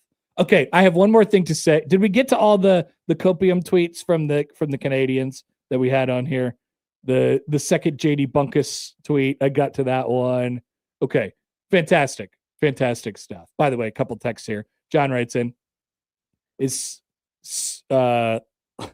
Little brother is always mad after big brother gives him a noogie. Well, I don't know if United States hockey is a big brother in this scenario, but America is a big brother of a country. Sure, That's I'll take for sure. that. Text from the 402. Here's Mike. He says, good morning, gentlemen. With yesterday winning the gold medal and capturing Canadian tears being my absolute favorite Winter Olympic moment in my 40 years. What is the importance of USA now heading into baseball season and winning the World Baseball Classic and continuing to dominate in sports and win the World Baseball Classic? I don't know. It'd be nice. It'd be cool. It'd be cool to be able to say, hey, yeah, we beat Japan. You know? I was just thinking the other day about how amazing the ending of the World Baseball Classic was, where you have Shohei coming on in relief and Mike Trout at the plate. Yep. I think, was it Mookie Betts was on first, maybe, as the potential tying run, and just a tremendous end game scenario. I am excited for the World Baseball Classic to return. It feels like most of the conversation has been about who was able to get insured to be able to play in this game and who wasn't. Correct. Which feels like maybe the worst way to get to a country versus country sort of very American though tournament. But yeah, I mean, nothing tells you more about sports and insurance and who's allowed to pitch and who's not. Yeah, if you want to look at sports these days, just go to lawyers and insurance. Let's go to Lloyd's in London and see who they're insuring. That's the real sports. So yeah, I think it'd be great. Speaking of the real sports, we don't have to spend a ton of time on this. Did you see that Joey Aguilar lost his bid to be a 25-year-old starting quarterback for Tennessee? I did. On 3 told me on Friday. Do they have a graphic? Yeah. Lost. Yeah, they did. It was right here. Denied. It's right there. Amazing. Yeah, which is fantastic. Finally, it happened. And the best part is like everybody over there is like, okay, well, he's just going to go to the combine now, and they've got their quarterback ready to go. And it's like, it's incredible. Yeah, they dropped it. It's almost like it was a farcical thing the entire time. So dumb. Yeah, super weird. I want to use this opportunity while we're talking about the Olympics to mention one more thing. So I saw the miracle speech pop up on my timeline a lot this weekend. And I did see one great video of a guy in a trench coat at a bar, standing on top of the bar, reciting the entire miracle speech word for word, which was awesome, by the way.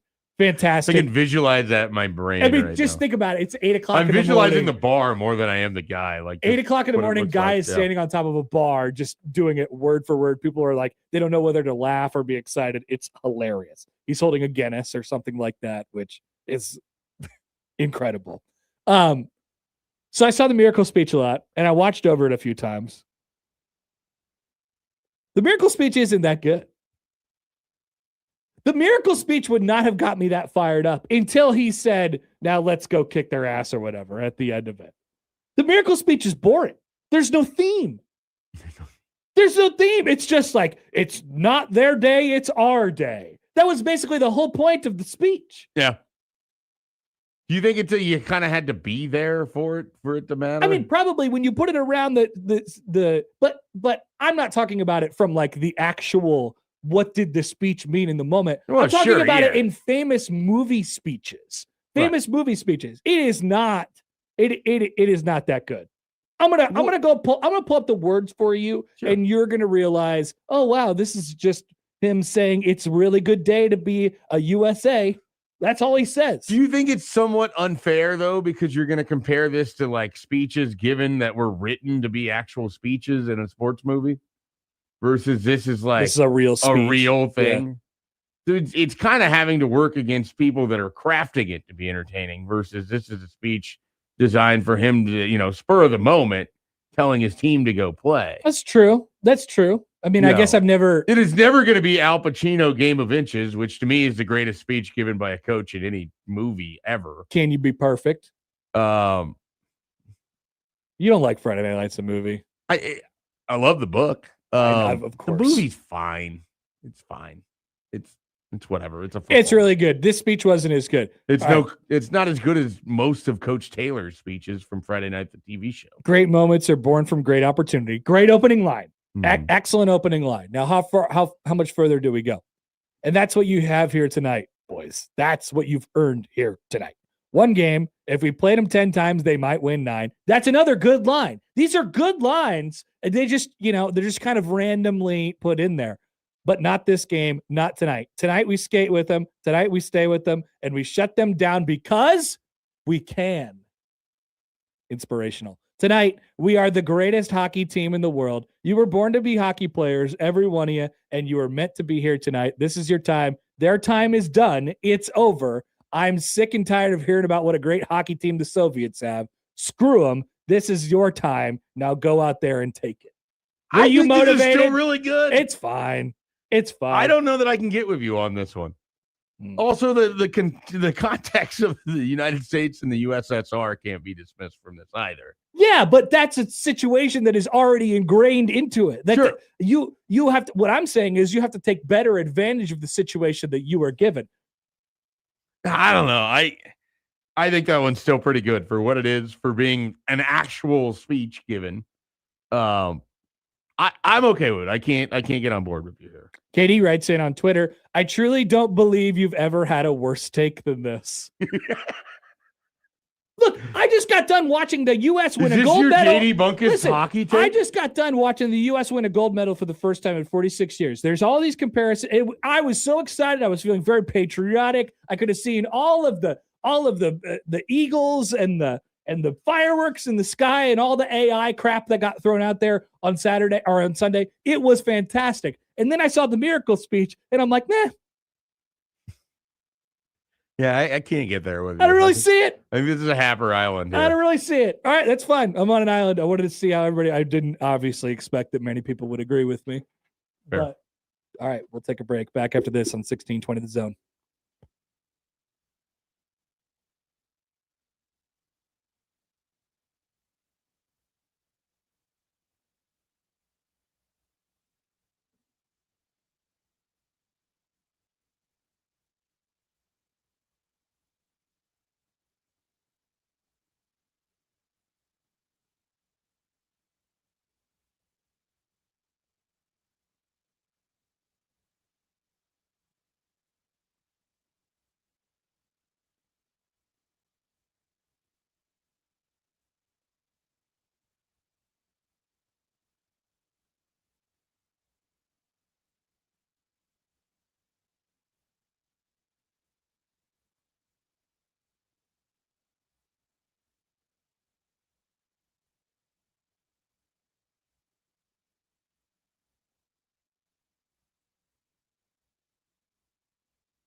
All right, a couple reactions. Obviously, you guys aren't going to let me off the hook for this one. Fair enough. Here's Mike on YouTube. Happer quote, I need a strong thesis statement for my motivational speech. That one got me pretty good. I do. It's like that one got me pretty I good. want it to be more theatrical, and I understand why this particular speech wasn't more theatrical because it literally didn't happen. And it only happened in a theater afterwards because it was after that. But anyway, so Katie already said, I don't believe you've ever had a worse take than this. Comp Eliminator Matt writes in, you just gave me goosebumps all over again. It's a phenomenal speech. So people thought as I was reading it in a monotone voice. You worked against yourself reading it in the monotone voice. So maybe I need to. So how can I read it? How can I read it differently that makes it sound like how I want it to sound? Beef man. Okay. If you read it like Beef Man, I think I'd be on your Do side. it as a table read. Great moments are born from great opportunity. Nope, it's still good. You guys are right. John writes in, you can't handle the truth. I'm And imagining Beef Man standing in front of just a massive table of meat. great bacon is born from great bacon. Oh, man. And that's what bacon is all about. And then Joel tweeted the Billy Madison gif of this is the most insanely idiotic thing I've ever heard. At no point did you make any coherent sense. May God have mercy on your soul. You know, that entire thing. Okay, fair enough. All right, we got the headlines from our dear friend Joey. Joey, what do we got? First headline is out from Chicago. Judge rules Buffalo Chicago or Hammond? Chicago. Okay. Judge rules Buffalo Wild Wings can keep calling boneless wings boneless. Oh, well, okay, I'm kind of curious what I happened am there. curious. What happened there? Was there some sort of a... There was a 2023 lawsuit, and I could share that Okay. if you let's, select this. Let's at least hear the second headline, but I am leaning heavily to getting into The second one. one's a little more obvious in Okay. what it says. It's Henry Ford biography returned to Washington Library nearly 64 years late.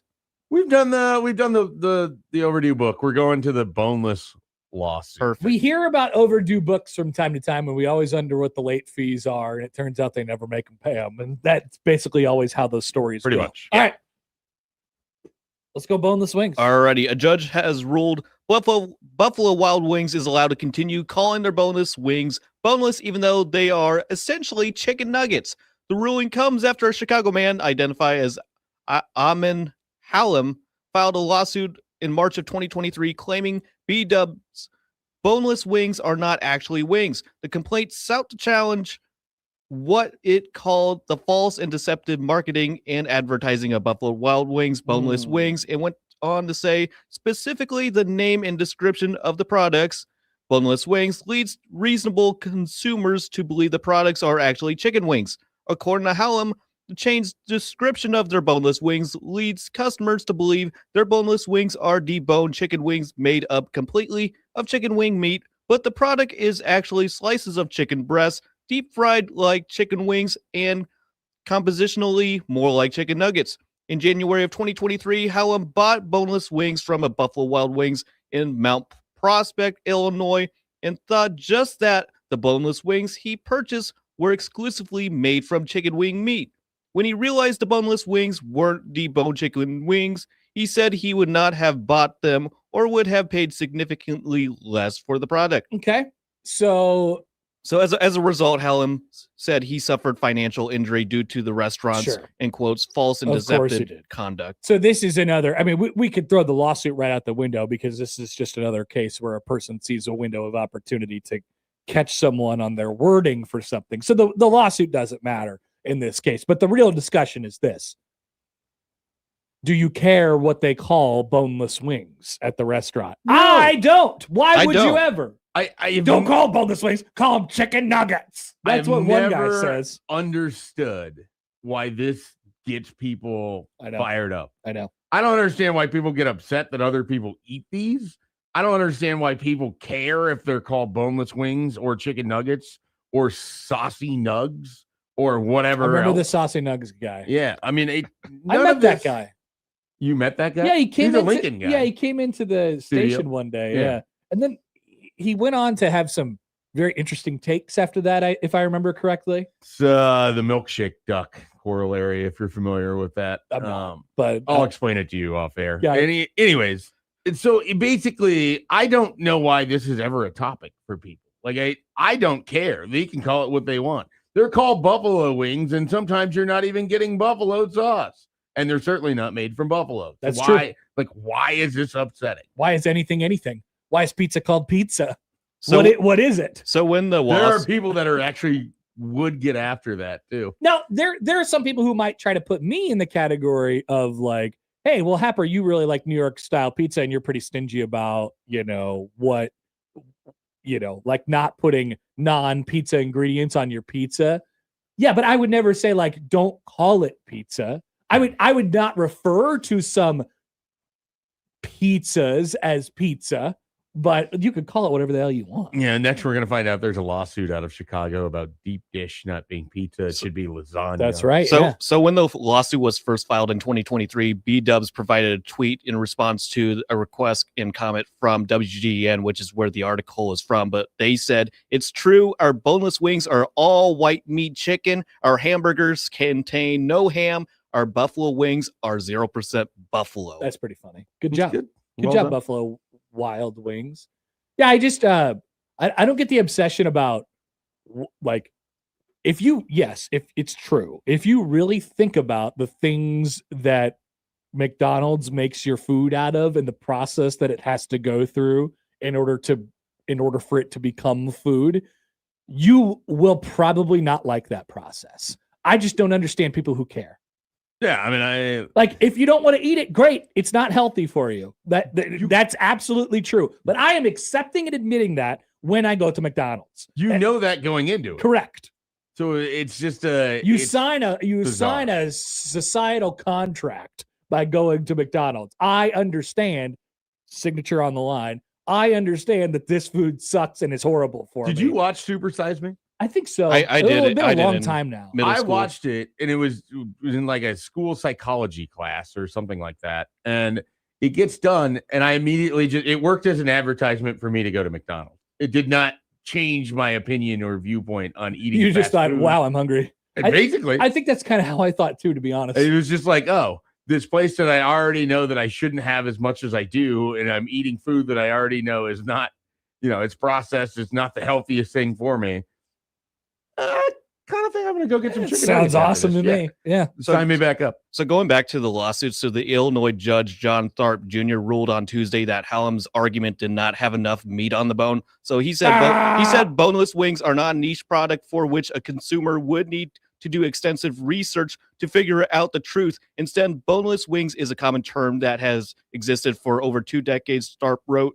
The judge went on to say, despite his best efforts, Hallam did not drum up enough factual allegations to state a claim, though he has a standing to bring the claim because he plausibly alleged economic injury. He does not plausibly allege that reasonable consumers are fooled by B-Dub's use of the term boneless wings. Well, I'm glad that How they did shut this- this down. How did this even get to that point, though? Great This question. Yeah. shouldn't have even. Shouldn't even gone through 3 You years. throw it out immediately. What publication did you get this story from, Joey? This was at WGN. All right, shut it down. Too many puns.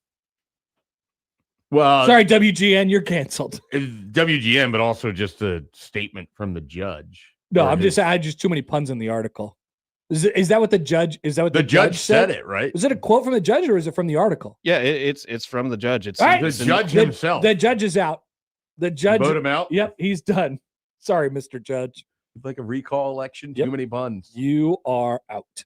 All right, thank you, Joey. Yeah. Those are the headlines. Glad we were able to get to the bottom of what a boneless wing actually is. Some of us had always sort of known. Yeah, and the bottom line is we do not care. 8 o'clock hour. Oh no. Mike Eckler has spoken. After this on 1620 The Zone.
All right. Welcome back. 8 o'clock hour on Happer and Schaefer on 1620 The Zone and on 1620thezone.com. Connor Happer, Mike Schaefer, Joey Colbert with you here on this chilly Monday morning. I'm looking at 5 degrees here in Omaha. 5 degrees. That's not enough degrees, Schaefer. It's more degrees than your prediction of we wouldn't be at 0 or below. So you are still on the right side of that one. It got closer than I think you even get thought. dangerously close. Yeah. But, Dangerously you're still winning there. That's so. usually how weather predictions go, right? They make them and then skirting the edge, and then they're immediately wrong. I wonder if Jack Mitchell will take a walk around the city this spring. I think he's retiring that. Really? I think he'll still do stuff, but I don't know that it's going to be a walk around the city again. I think physically it's taken its toll on him. I mean, I can't imagine. That's a long walk. Well, it's stuff you don't even really like. I mean, you spend that much time walking, and even if you prep a little bit for it, like still his feet and everything else just take a complete and utter beating. I would imagine that's a hard thing to come back from, especially if you are now. Does he usually do it in March or April? So he's done it in May and then June. It's been recently, and then I think the last time it was ungodly hot, so he had that to deal with. Yikes. As well. And someone who's participated in this. Oh, that's right. Yeah. Yeah. Well, Josh Peterson and I bought him a Pat Fitzgerald jersey to wear on one of them. Incredible. One time. So as we know, he's a huge fan of Northwestern. I always like how he wears his big, weird hat with the arms. That's my favorite bit he does, I think. It just kind of fits. Of all the bits that Jack has, I think his weird hat is the best. Does he have the most bits of any radio person? I don't know. Maybe. He's been doing it. Maybe the most well-known bits. Yeah. Well, and then there's times where it's hard. His bits are so ingrained in his personality. You're not entirely sure. That's true. Bit or not a bit. That could be a real game you could play with him. Well, but he wouldn't even know. That's the thing about it. You would have no idea. Yeah, a lot of times it's just kind of mixed in there. Yeah. Well, it's just sort of mixed in there. All right. So over the weekend, I guess this is late last week, or maybe even before that, Mike Eckler was officially announced as the USC special teams coordinator and linebackers coach, for the record. And then he had a press conference later in the week last week with a hoodie on that said "the place to be" emblazoned across the chest, where he's at USC. People forget he was Nebraska's special teams coordinator last year and left in somewhat of a, I don't know, controversial. Depending on how you want to look on it, dramatic and sort of controversial. I don't know if it's controversial, but dramatic would certainly be unnecessarily dramatic. Would certainly be how I would phrase it. He had some quotes. The one that is probably making the rounds the most here is this quote: Mike Eckler, "The last place I was at, the head coach never came to one," talking about special teams meetings. Before that, at Tennessee, the coach came to all of them. "I'd love for that to happen. It just places that importance on teams, and he's already done that," talking about Lincoln Riley and his effort to get better at special teams and put more effort into it. And doing so takes a little bit of a shot at Matt Rule, his former boss. Now you have to pick a side, Schaefer. Whose side are you on? It's probably the same where I've been from the start, even though I have issues with how he's handled his own sort of discussion of this. And it's, there's nothing that Nebraska is going to be able to do to appease Mike Eckler. Like he had made the decision this isn't where he was going to be. They offered him a large amount of money for him to stay. He had full autonomy on special teams to the point where the coach didn't even have to be in the room, because he trusted him to that level of degree, which is somehow painted as like a bad thing, which I don't really buy, if that makes sense. So, I don't think there was anything that Nebraska could do, and Mike Eckler wanted to leave. He went somewhere else. I don't think it has to be a lot more than that. Now we just have some comments back and forth here, and it'll probably be done after this. They don't play each other. I thought it was going to be done the last time it was done. It should have been done forever. Yeah, but it keeps these not things have a done. way of just sort of popping up. So I gotta say, when I saw this quote, like, I don't know what I think Nebraska fans are probably a little bit more likely to take Rule's side on this now that Eckler said what he said and he's not here and Mhm. all like I'm requesting that you take that part out of it. You take your fandom out of it. I still don't know how you could look at that quote and be like, yeah, I mean, so think about the context. The whole point of Eckler coming to Nebraska in the first place, first of all, Nebraska was bad at special teams for a long, long time before that. And Rule's thing was, we're going to get a guy, we're going to bring him in, we're going to give him the reins. It's his job, it's his teams. Mhm. And obviously the fact that it was Eckler, he came with enough cachet. He'd been good at it at other places before, was really good at it at Tennessee. Nebraska steals him out from under there. Or maybe he wanted to leave. Like, I don't know, whatever it was, but Nebraska felt like it was a coup to get him. They got him. And then Matt Rule did what you're supposed to do, which I'm bothered that he doesn't do this with some other coaches or hasn't done it with some other coaches. He said, here you go. Your deal, your show, run it. You're the head coach of special teams. Which is what you would think you would want. Correct. If you're the special teams coordinator. And I suspect it's actually what Eckler wants, but he couldn't prevent himself from sort of trying to make this a It's thing. weird. It's like weird. I don't get why it seems to be like like there's just these little weird barbs in there between both of these guys over the last, couple months here. So I mean, obviously I'm sure Rule feels some type of way that he didn't sign the contract. And I'm sure, I guess I don't know what Eckler's gripe in all of this stuff is, but if you're looking at that, the situation that I just explained with the context that, of him coming here and Nebraska being bad at special teams, like you said, Schaefer, I don't know how that's not what you would want if you were Mike Eckler, for Matt Rule to not be looking over your shoulder, for Matt Rule to not be telling you what to do with these terms. No, this is how we do special teams here. No, how we do special teams here is now how you do special teams. This is your job.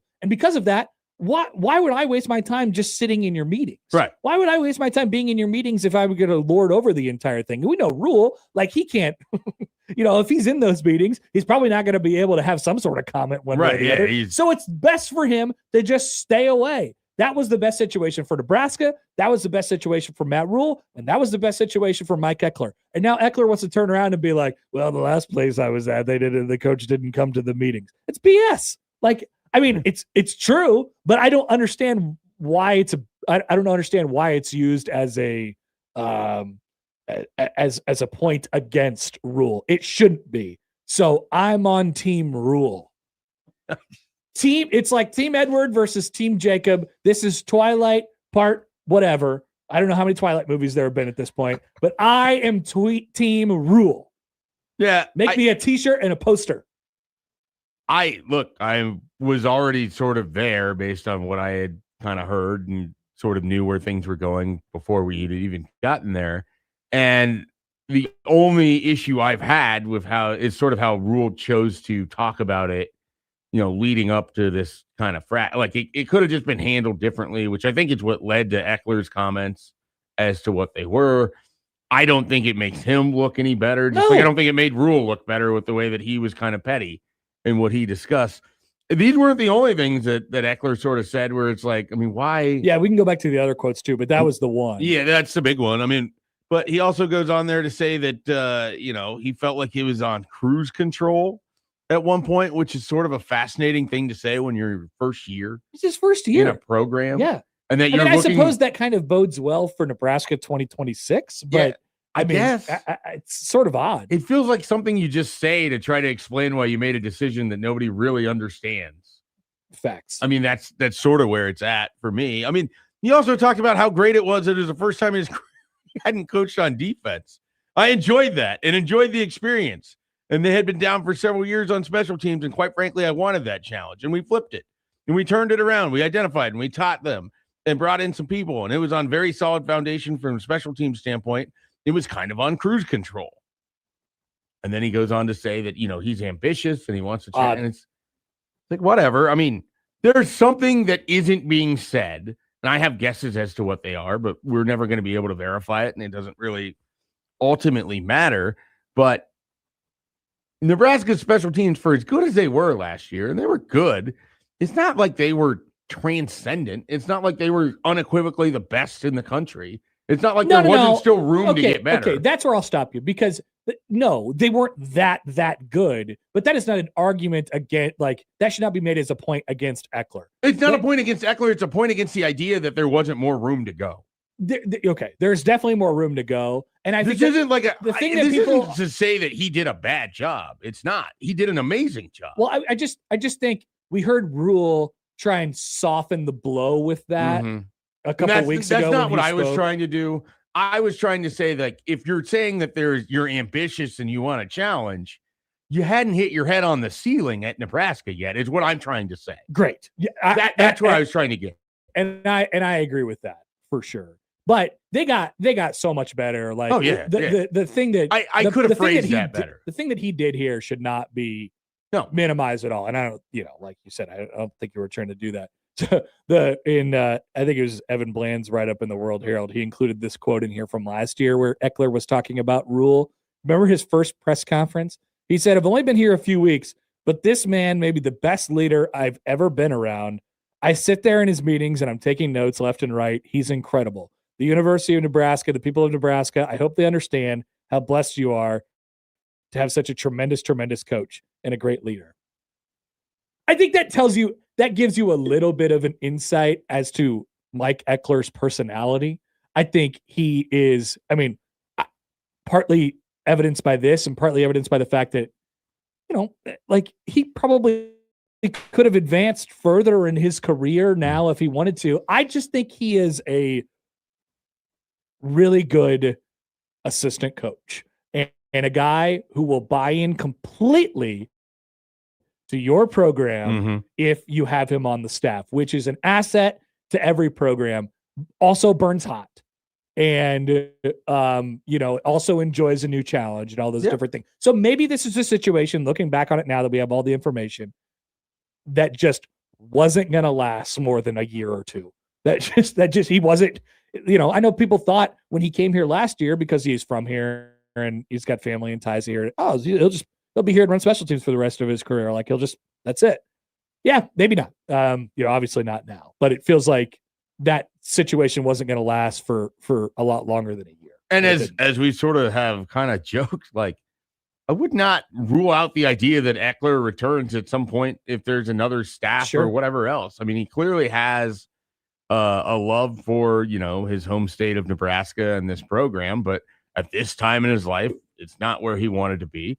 And USC is where he wanted to be. And there's a challenge there for him to tackle. And that's kind of just the end of it for me. There's not, I don't think this goes on much longer than that. Now we'll get into the sort of how Brett Maher and Nick Humphrey takes over and what they do. And we've heard Matt Rule talk in glowing terms about what Brett Maher has already meant in the 2 seasons that he's kind of been around this program. I admit to being very curious about him as the special teams coach, because the personalities of Mike Eckler and Brett Maher could not be more, diametrically just opposite. Yeah. And so it was always so funny to me that Eckler was involved with kickers, because kickers are usually, for the most part, pretty quiet and chill. Like, unless they're Mike Vanderjack and they're around an open bar. Right. And so idiot kicker got liquored up. Those two personalities always were an interesting sort of mix to me. But yeah, a very different direction as far as the intensity of it right now. But I like I said, I'm just fascinated because Maher is a tremendous player himself, and that doesn't necessarily mean that you're always going to be capable at coaching it, but he did have a pretty positive impact on Kyle Cunanan, and I would imagine Archie Wilson found some value in Brett Maher as well. Archie. Here's Kyle on Twitter. He writes in at Counter Happer. So what you're saying is the only group on the team that performed well is the one that Rule ignored. That's not good for Nebraska football. Kyle, I guess I would just choose to look at it with a different light shown upon it. Like, I would put it in the Rule category as a plus for him that he did ignore this and just handed, but he didn't ignore it. He hired Mike Eckler. Yeah, and I know as bad as he didn't want to seemingly hire Mike Eckler at first, he hired Mike Eckler. You know, and then he so gave him full autonomy to Yes. do exactly what he wanted, all the way down to changing out their specialists. And so I believe that is a credit to Rule, Right. instead of like, oh well, that was the one position in the one group that didn't have Rule's fingerprints on it, and it was good. I wonder what that's. I don't think the offense has Rule's fingerprints on it. I'm pretty sure that Dana Holgorsen has the autonomy to do what he wants based on how they've talked about it. That I'm less convinced, but we need to get into the Holgorsen stuff this week as well, because his press conference last week was Bad. something. I mean, Bad is another for a word guy for coming it. off of the season that they had. You wouldn't think that you'd have the sort of bluster and it was tough. the way that he answered stuff for a guy who yeah. couldn't find points. Maybe we'll at come all back with some audio with his from that offense tomorrow. That was tough. Here's Alan on Twitter. He says he tweets at Happen Chafe, by the way, which you could do. What does Rule excel at as a coach? Been 4 years and have no idea. Maybe podcasting. I don't know. I think the podcast is on a break right now. And nobody wants this to be the answer, but he's raised Nebraska's floor, so there's something that he's done right there. Yeah. I mean, I think he's a motivator. That's not what you want. I think he has guys that believe in him. Absolutely. And they've retained a lot of players on their roster. Now you can nitpick as to whether they should or shouldn't have retained those guys. And that's a fair conversation to have. But there's a way that this has gone now with Rule where how he is talked about in a negative sense has left the station in reality. They're not going 3-9. They're not a laughing stock of a program. The problem is it doesn't feel like there's a big, it doesn't feel like there's this big upside that you would have thought that you would have had at this point. Very different things. That's a real conversation. But they're not this trash program either. Coaching is... There's a very weird way that it's being discussed right now that I'm having a tough time, because I'm someone who feels like they've underachieved for 3 years, but I also feel like they are in a better spot right now than they were in 20, 21, 22. I think I agree with you, by the way. Now, the thing is, coaching is just about bringing people in and finding the right positions for them and then finding the right position for yourself. I think the thing that's good about Rule is that he is a bit of a chameleon. He could go and be involved with the defense. He can go and be involved with the offense. He could be the overarching face of the program, CEO guy. I think he's a good motivator, like I said before. The problem that I see, or one of the problems that I see, is that there's been so much change over the 4 years that I think he's a little heavy-handed with what to do with himself and with the staff at any given, quick to make change and stuff like that. I'm not saying that they shouldn't have fired any of the people that they fired over the first couple of years, because a lot of the times those books sort of wrote themselves. Mm-hmm. But I think maybe he's a little bit too specific in how he wants things to be, and could afford to be a little bit more light-handed on his impact on the program, on the day-to-day impact of the program at times. That's one of the things for me. But I think he's a good like you said, Schaefer, what do we talk about here? They're okay. Yeah, they're not oftentimes good. That's the difference. The doom and gloom of all this stuff makes you think that they're the worst program in the country, and they're just not. So to what you're saying, it made me think a little bit. Is it possible when you talk about them sort of being heavy-handed or a chameleon, like some of it, and this dovetails into the people who feel like the program lacks an identity, is that we're 4 years in and we still don't really know what they are setting out to be as a team? I mean, the thought process, especially after the first year, was this was going to be a defensive outfit that then played through that. And that hasn't really been the case, because you go out and you spend all this money on offense and you bring in Dylan Raiola and you bring in Dana Holgorsen. And so then everything would be like, okay, they're going to be this offensive thing that then the defense has to work around or work with. And that hasn't really played out. So it's some of it. And I think this is where there is some frustration. We're in the fourth season. You don't really know, what is it? When you play Iowa, how they want to play against you, how they want to win their games. When you play the version of Wisconsin that was a Barry Alvarez blueprint, you knew how they wanted to play. Yep. When you play these teams, what Oregon wants to do. You know what Kurt Cignetti wants to do. You know what Fred Hoiberg wants to do. Right. I still don't know if we have an idea as to what Matt Rule wants them to be. Agreed. Or how he's going to get them to what he wants them to be. Yeah. And it just hasn't lined up. Because if you're that's what I'm saying, he's heavy-handed in the day-to-day and trying to just I think he tinkers too much. Well, I think he's just trying to please everyone or solve everything instead of get really good at something and then build off of that. And that hasn't happened yet. And 100%. To me, that's frustrating because if it was going to be defense, you don't do what they've done with the defensive line the last 2 years. You invest in that in an entirely different way. You're not investing millions of dollars in wide receivers all the time if you're going to build through your defense. Yeah. That is what I can't figure out about what they're trying to do. Yeah, and I mean, then a big part of it is how it matches up with the offense too. And that's a mystery at this point, obviously, as well. Let's take a phone call here in the Prairie Flower Casino Zone hotline. Here is Ben. Good morning, Ben. Thanks for calling. What's up? Hey, good morning, fellas. Love the show. Thanks for taking my call. Yeah, thanks. Just driving into work and listening to some of the Dana Holgorsen, Matt Rule, offensive deals, struggles, whatever. At the end of the year, I recall Matt Rule doing a press conference that says, he hasn't been as active in the meetings as he should, and this was more towards the defense, right? Like, didn't really pay much attention to it. But as far as Dana Holgorsen goes, from my recollection, I believe they said that he kind of stuck with like Marcus Satterfield's system, so to say, because that's kind of what the personnel they had.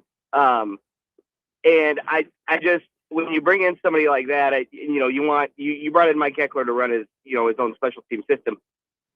Dana Holgorsen should be same way. And I think this year, maybe with a little bit more mobile of a quarterback, not dogging Dylan Raiola by any means, but dude couldn't run out of the pocket. So it would be interesting to see how their offense looks this year if he changes a bunch of things, because essentially it sounded like they were running a Satterfield system, which obviously did not work here either. So I'm curious your guys' thoughts on that, and thanks for taking my call. Yeah, Ben, thanks. Appreciate it. That was one of the sort of alarming things we heard from Dana Holgorsen on Thursday. He was asked, hey, what do you well, first of all, what did you learn from last year? And he was like, nothing. And then what do you, it was kind of like, what do you want to be? And he was like, well, I don't know, So there's been too much of that. So as far as Ben's question was concerned, whose offense is it? Yeah, I mean, I think we have slightly differing thoughts on this, Schaefer, but I don't know what Rule's impact is on the offense. And I guess the thing that I keep coming back to is I can't imagine a coordinator with as creative of a history as Dana Holgorsen has would continue to just sort of like, and he's not only known for the creativity or whatever, but it's also the system. And we haven't seen any of the system. I don't know what the system is. I don't know what they're doing on offense. So that leads me to believe that there's other forces involved or something else going on here, or the point that Schaefer's about to make, which is maybe the game has just passed him by. Yeah, I mean, and the reason I think that is based on all the sourcing that I would have on it. He had carte blanche to do whatever he wanted when he arrived. And Matt Rule hired him to be the offensive head coach. He's like, you want to replace the staff, it's up to you. You tell me what you want to do, we'll make it happen. He wanted Daikiel Shorts. They made it happen. Matt Rule very much wanted to keep Garrett McGuire involved. Feels very strongly about Garrett McGuire, but he was willing to move on for him for Dana Holgorsen. If Dana Holgorsen wanted Donovan Raiola replaced last year, he had the ability to do that. He chose not to. And Dana, if you go look at how he talked about him, he liked a lot of the coaches. He said when he arrived and he was around the program for those 4 weeks at the end of last season, he liked a lot of how the coaches operated. He felt like they could fit in with what he wanted to do. He felt like he could blend with what Nebraska had, with the principles that he believes in as a play caller. What about players? And as an offensive coordinator? What about players? Players is a different story. I mean, it's easier to make changes with your coaching staff than it is to be able to wholesale get everything you want players-wise. Yeah. And so, obviously, if your quarterback is Dylan Raiola, you're going to have to figure out what you're going to do around that. And maybe the marriage there was never quite what he wanted. Well, going after Minchie made sense to me from a Dana Holgorsen standpoint. And then I think Calandria does too. Like a little less. It's a little less. It's a little bit more chaotic. Bombastic. So yeah, they're volatile. Maybe volatile is the Yeah, word. yeah. Volatile is the word. So bombastic. Yeah. So I mean, it's he's had the opportunity to do what he's wanted to do, and like he wanted Isaiah Hunter, he wanted Dane Key, he wanted these wide receivers, and then they weren't able to put the offense together for it. They have sought their recruiting profile on the offensive line and on tight ends and everything based on what Dana Holgerson is interested in doing or where he thinks offense is going and all of this. He's had a lot of autonomy here. And this isn't to say like he wears everything, because obviously he can't make the players do what he's calling.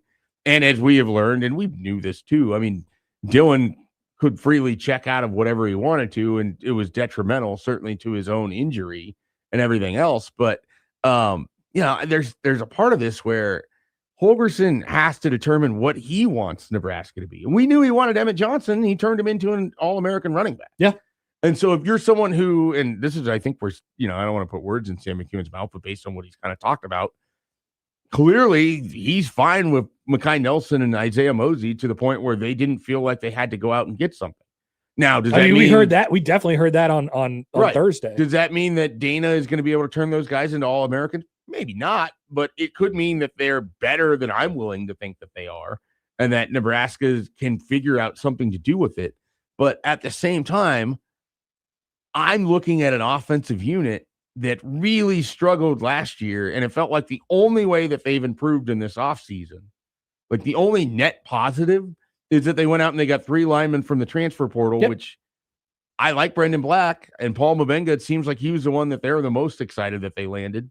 We'll see what Tree Babalade is, but if that offensive line can be good, it raises the floor, certainly, again, of your offense. It's just how everything else comes together.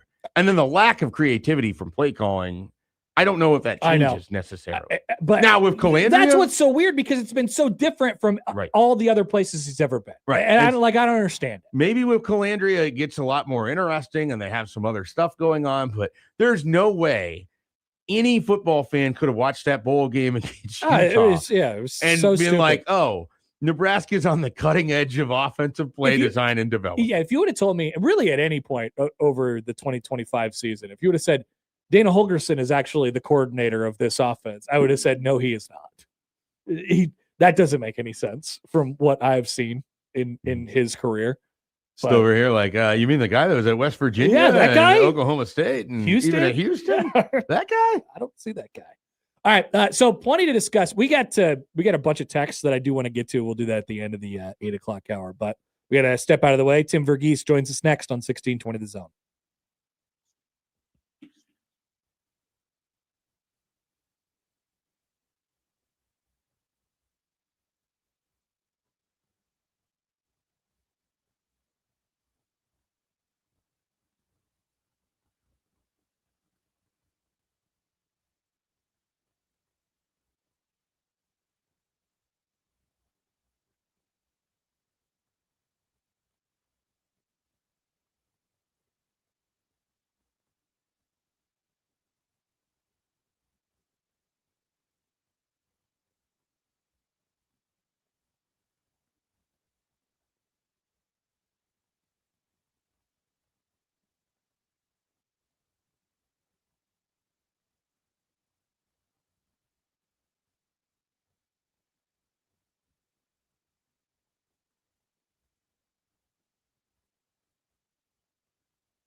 All right, welcome back. 8:33 on a Monday here on Happer and Schaefer on 1620 The Zone and on 1620thezone.com. Connor Happer, Mike Schaefer, and now joined on the Prairie Flower Casino Zone hotline by our good friend Tim Verghese from inside Nebraska. Tim, good morning. How are you? Hey, good morning. How's your weekend? It was good. It was good. Got up early, watched the hockey on Sunday like everybody else. Woo! Yeah, had a good time. Excellent. Okay, so we were just talking about Dana Holgerson, the offense, what his comments were on Thursday, and not to steer into what he was talking about a little bit, wondering if the media had talked too much about the running backs. But here I am asking a running back question. I want to know, Tim, how hard, if at all, did they go after running backs in the transfer portal this offseason? I don't know. Like it's an interesting part of this question that probably has gone under discussed. What was Nebraska's, realistic interest in running backs in the portal? Yeah, so before the portal opened in December, they certainly had their feelers out for running backs in the portal, running backs that had already expressed interest to enter the portal. There was for sure it felt like they were establishing a bit of a board at the position. The portal opens, first weekend comes and goes, and I'm checking in with agents, checking in with people on Nebraska's end too, and it's like they didn't really get a running back in town this first weekend. There isn't really any that are lining up plans. And then I'm hearing from agents that Nebraska, compared to some other programs, isn't really willing to put up money at the running back position like that. And that was a consistent pattern across the portal window. It was something that, honestly, I had agents kind of reaching out in a frustrated tone about it, of just like, hey, we felt like Nebraska could have been a potential landing spot for this guy, but they're not even they're not even in the range. Do they have the money? I'm explaining. I'm like, look, Nebraska does have you're looking at the other positions they're spending money. They certainly have the money. And then I started to put it together a couple of days in, like, okay, well, it's not that Nebraska's waiting for a running back or anything. They're just not willing to spend at the positions based on what they have and what they see out there. There's a finite cap on what they're willing to spend at this position, or if they are going to make a decision, what they'd be willing to spend on that. I don't think they saw value in that market in terms of what they were willing to spend, because there were guys out there that at least when you think about it in terms of okay, how much you're willing to spend at the position, Nebraska could have gotten at a relative discount, and they were just good because even that price was too much for them to pay, just in terms of what they felt about their room and where their other needs were and the money they had to spend on those other needs. If we remove Danny Odom, the 5-star defensive back that signed with Nebraska, from the equation here, which other early enrollee do you think will get the most conversation had about them for how they're practicing, how they look this spring? I think it's going to end up being Jamal. I would say the other one is going to be Luke Sorensen at tight end. I think it's going to be those two. I would say right now, knowing blank, we've seen a little bit. I mean, yesterday we saw a picture of Jamal Rule. Looks like he's hit the weight room. And we know he's on the older end of the cycle. But knowing what we know about them just straight coming out of high school, I would still think come fall, Luke Sorensen has a bigger role ultimately in the offense. That said, I can see a world, especially with thinking about Dana Holgerson's comments, yeah, you can see that on tape too. Jamal Rule is the most natural running back of the guys they have in the room. He runs like a runner. When he says he runs the best, it's not that he's the fastest or the most explosive. I don't think he's either of those, actually. I think Mackay is both of those. But just their instincts and the vision, it's all there with Jamal Rule. It's just about that developing and coming together as he gets reps here at the Big Ten level. Do you think I don't know, it's tough to emerge before you even get here, but what they thought about him beforehand played any sort of role in how they approached the portal? Yeah, I mean, absolutely. I think there was a lot of confidence in Jamal Rule. And Schaefer will remember this too when we go back to last summer and we think about Nebraska's running back search in the 26 cycle.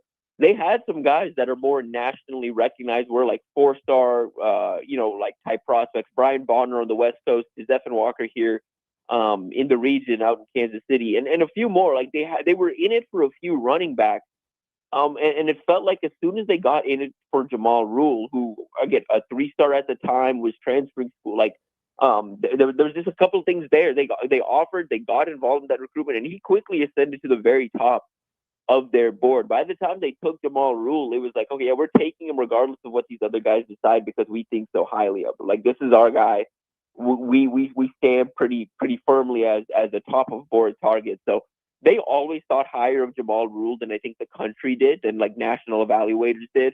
And it for sure, definitely, like now in retrospect, for sure sounds like that is a reason why they treated the portal or approached the portal the way they did at the running back position. No, excuse me, no Rex Guthrie because of injury. Deshaun Singleton is off to the NFL, and he'll be at the combine here later this week or when that happens. What does that mean for a guy that maybe doesn't get talked about much at all when you talk about the transfer portal class in a Justine Shiggs? Yeah, I mean, I think Shiggs is going to play a good bit. I think he's a guy that, I mean, McDougall's your guy that you see as I don't think he's for sure. I mean, we're pretty much there though with him of like, okay, this is like a starter. Yeah. I'd be surprised if he's not. Yeah, exactly. Right. And so I think the same thing of like, I think if you are betting on one of Shiggs or Evans earning a true starting role, I would have it on Shiggs. I think that's an area Nebraska wanted to. He's a sound tackler. He's got a bigger frame. He can come downhill in a hurry. He can do a couple of different things. He can drop back in coverage plenty fine. Like, I think he does enough where, and was a guy Nebraska sought out to improve an area of need, which is tackling at the third level, at the safety level. I think he's the guy that's going to emerge as a starter as we get deeper into spring, and maybe take into the fall for him to secure that. But I'm pretty confident in Shiggs earning a starting role here, and I think that was regardless of Guthrie's health. Like I think Guthrie's the guy the staff thinks highly of, but you can kind of sense, especially the way how he looked last year, maybe was rushed onto the field a little bit before he was fully ready to be out there. Tim, okay, you got me thinking here a little bit. So we love tiers on this show. No, we are big about tiers. So, like, if the first tier of transfer portal entrants was like guys who are going to start or play starter snaps, how many people would be in that category? Like, I think we all just agreed on McDougall, Chambliss, and then Owen Chambliss. I think is probably a lock, and maybe Gilmer as well. Gilmer, Calandria. Where would you stop that tier? How many more people deep do you have to go? Yeah.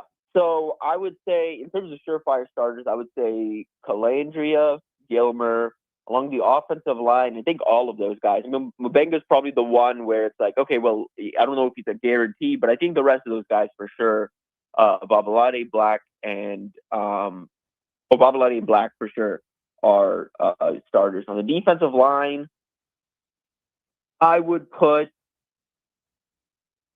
Studmeyer there out of necessity.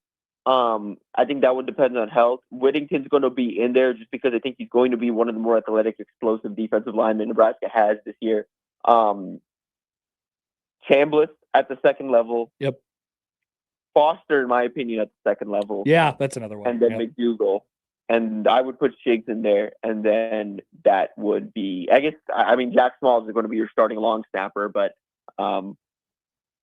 yeah. That's kind of a good, I mean, when you think about it, I don't know how you felt, Tim, but I felt like they just kind of got some needs in the transfer portal, and nobody was.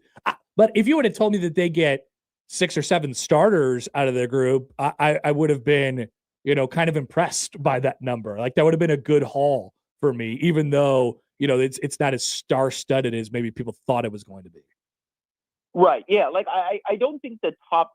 Like it's not a top end like star-studded group, but it for sure. I mean, that was my general feeling. I know we talked about it with Schaefer. My general feeling coming out of the portal was I thought they improved the floor of the roster for sure. Like I think in general the floor has been raised. Like I just think immediately, we talked about linebacker and offensive line, like what those rooms can be, the ceiling of that and the floor, both of those rooms. Those ceilings have raised significantly with some of these additions they've made. Yeah, I wanted to ask you about the linebackers specifically because I know that was something I was talking about last year as the season was going on. It just felt like that room or that position group didn't or wasn't where it needed to be. I know that everybody is excited to see what Chambliss can do here at Nebraska after what he did at San Diego State. But I also feel like you're one of the people that's been kind of beating the drum about Dexter Foster a little bit as a linebacker that they got from Oregon State. Yeah, so Chambliss is the guy that, I mean, is going to be your day one starter, probably wearing the green dot, captain of the defense, all of that. In year one, he's smart, he's instinctual, he's fast, he's athletic, he can drop into coverage, he can come downhill, he can blitz, he can do a lot. And you know, Orich made sure last year to use him in all these different kind of roles, and you know, he's going to be the leader of the defense. But I think in terms of Foster is a bit bigger just in terms of weight, has 235 to 230, and I think carries it well. Has some potential to maybe even add more to that frame potentially. But I think the thing with Foster is, especially this year, where I think he's going to be that second linebacker playing off of Chambliss, where he just kind of has to clean up. That athleticism is really going to pop, one. Two, I think watching him move around in space, you can make the argument he's a more fluid mover. And in this defense, you're essentially trying to, the goal is for you to be able to defend the run and keep everybody in the box, or defend the run with the lightest box possible. Like if you can defend the run with a 6-man box and the nickel is kicked way out there and he's he's out in coverage and he's part of the run fit, but he's way out there. And you can just trust that front six to win consistently. You feel pretty good about that unit. And yeah, a lot of that starts with the play up front. But a lot of it also is how long are you in the back end? How athletic are you in the back end? Can you read, react, and move quickly? A linebacker room of Foster and Chambliss can allow Nebraska to kind of do that because they'll be so long and big with those front six, specifically those two behind whatever that front four looks like, that they can potentially get out there. I mean, that's the goal. That's going to be the goal of this defense, is to be able to defend the run with 6 defenders in the box. That's going to be the goal. But I do wonder, I just think in general, when I look at Foster, what he put up on tape at Oregon State, we're going to have to see how healthy he is, like if he's 100% or not coming off that injury, but he moves around. Like if you were asking a linebacker and you're picking between one of Chambliss and Foster to go cover a running back in space, cover a tight end in space, I'd pick Foster. I think he's a better mover in space, and pair that with what he can do triggering downhill. His reaction speed, and I think what he'll be able to learn from playing alongside a guy like Chambliss. I think longer term, if he sees this out at Nebraska, like if Foster's here for if Foster's here for 2 years, I think that second year, his longer term ceiling is higher than that of Chambliss's. Yeah, interesting, and we see that a lot. Guys really, really come around their second year. There's some guys. You want that multi-year of eligibility. You do indeed. Right. All right, Tim. Always appreciate it, man. Have a great rest of your week. Yep, y'all do. That is Tim Verghese from Inside Nebraska. Nebraska hoping that they can get the year 2 jump from Elijah Pritchett this year. I'm excited to see him in there for a second year. He's there's a few guys. I mean, like Isaiah Hunter. It's weird because it felt like he could have taken off at points last year. So you're hoping there. I mean, Williams Winery, you're hoping that that's a guy that can kind of go to another level. Yeah, Andrew Marshall. I'll go back and look at their 20. That's 4 really good guys right there. I mean, those are guys that were brought in. Jameer Khan, we've heard good things about Jameer Khan. I'm interested as to what they do with him. Like, is he just going to be in that dime nickel role? Is there something else for Jameer Khan there? Is he more of a specialist? That would be kind of it. That sort of thing. So I mean, those are the guys that come to mind. Yeah, most of the guys either left or are not left because of they're out of eligibility or not really a factor. Okay, year 2 jump. Maybe that's a topic as we move forward. We'll take a quick timeout. We'll round out the hour. I still want to get to your text that you had on the old Holgerson conversation right after this on 1620 The Zone.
All right, stay tuned. We're going to talk some Nebraska ball in just a couple minutes, getting back on the right track this weekend. And we'll do some making fun of Penn State as well. There's Make the noise. it's hard to do it on command. Do it, Casey Kasem. I'll be your Frank Caliendo anytime, Schaefer, anytime. Let's see. I wanted to go back to your text from when we were engaged in great conversation before. Here is from the 402. Happer, I have an opinion. Sorry, I know this isn't the segment. Anytime you have an opinion, you could always tag it with I have an opinion. I think that's funny. But if Eckler says he wishes the head coach would have come to special teams meetings, then part of the blame falls on Eckler. He simply needed to communicate it to the head coach that, hey, it's important to me and the unit if you come to a few meetings. That and a variety of different other things. I could it's on Eckler for sure. I think we were both on Team Rule. Once again, Joey, graphic idea. I was working on it. I'm having problems with it. What? You need copyright to Twilight? No, I'm putting a cutout of your head onto just graphic shirt, and it's just not looking good. Oh, okay. And there's component where there's like I was just thinking full movie poster like Team Edward, Team Jacob, Team Rule, Team well, Eckler.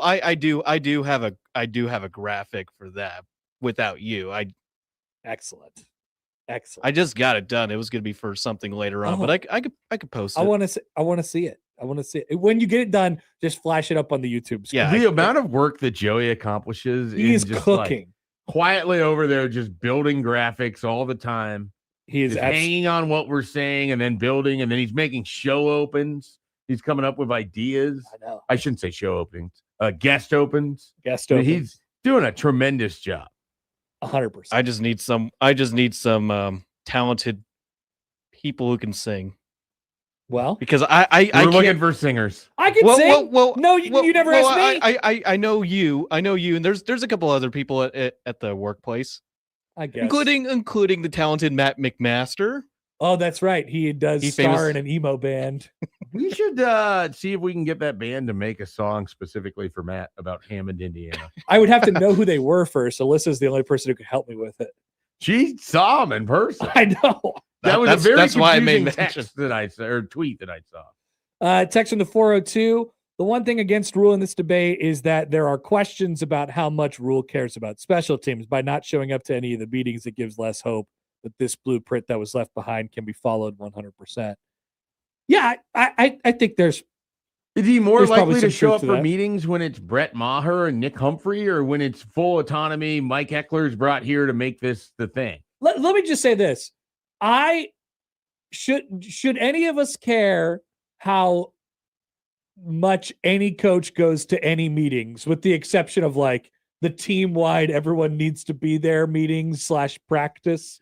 Now that's a segment. Should any of us care? And then we just list all of the sort of controversies that exist covering this team. I have a lot of no's on that. Yeah, no, I that's what I mean. We shouldn't care about any of this. Just throw another log onto the fire. Gus Mohawk says, "I know that Rule is a defensive-minded coach, but does not call plays. He's more of a CEO role. Has there been a lot of CEO head coaches that have been successful in the past?" This is like one of those things where we don't remember when we've been requesting for coaches to take on more of the CEO look and so we all wanted Frost to be. Yeah. And it's just like, this is what happens when the coach is more of a CEO. Then people want him to have a more hands-on responsibility with stuff. When they have the more hands-on responsibility, it's why aren't they taking the holistic CEO approach and viewing it from above? All that matters is you figure out how to win. No one's asking if Curt Cignetti's a CEO or if he's getting hands-on or what, because they win. They just win. You win games. Yep. Figure out how to win games. Who goes to Curt Cignetti's? The model everybody loves. Wait. No. Does Curt Cignetti go to his special teams meetings? Let's find out. Okay. We're calling pigs.com. Who do we? Yeah, the pigs guy. Do we know anybody do we know anybody inside? You want me to text Matt Weaver right now? Text Matt Weaver because he's been a guest on one of our iterations of our shows before. Do you know if Curt Cignetti goes to any of the special teams meetings? / who is his special teams coordinator? / is he good? I have not had a text with Matt Weaver in like 5 years. I'm looking This will for be fun. this will be a great random text. Michael Severe writes in on YouTube, quote, I've never worked, this is about Holgerson, quote, I've never worked so hard in my life. I sat here for a month, watched every cut up, figured out stuff I wanted to do and didn't want to do. Now it's just figuring out who our players are and what they do well, end quote. His offense changed long before he came to Nebraska. Look at the seconds per play or yards per attempt. He has been innovator. He hasn't, I think that's what he means, hasn't been an innovator in a long time. Well, yet I think we were sort of talking about like, this is not Dana Holgerson's offense, like that sort of perspective. I sort of just mean like not necessarily in what it looks like. We don't have to be an air raid. I don't want them to be an air raid offense, but I don't know what they're trying to accomplish. Right. When he came out on Thursday and said, hey, what do you want to be on offense? And he was like, well, I don't really know yet. I get it from the perspective of it's spring ball and that's what spring ball is for. You haven't worked with Like, Calandria and all of that. I understand how you want to, and this is another thing we yearn for. We want coaches to take the players that they have and build an offense that suits them. Like there is absolutely truth to that. But I have more concern when you're so heavy-handed that way as compared to the other thing that we talked about, which is like when you look at Iowa play, we know what they're going to do. It doesn't matter who's the coordinator. We know exactly what they're trying to be. And so when they would argue it does matter that they have Tim Lester because the coordinator before that was so bad.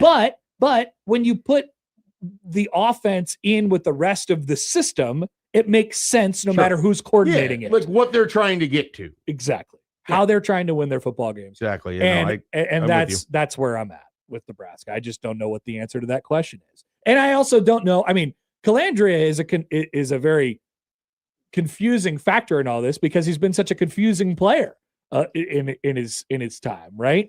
He have no snaps in the Big Ten in which you have no idea how he's going to perform when you're in conference play.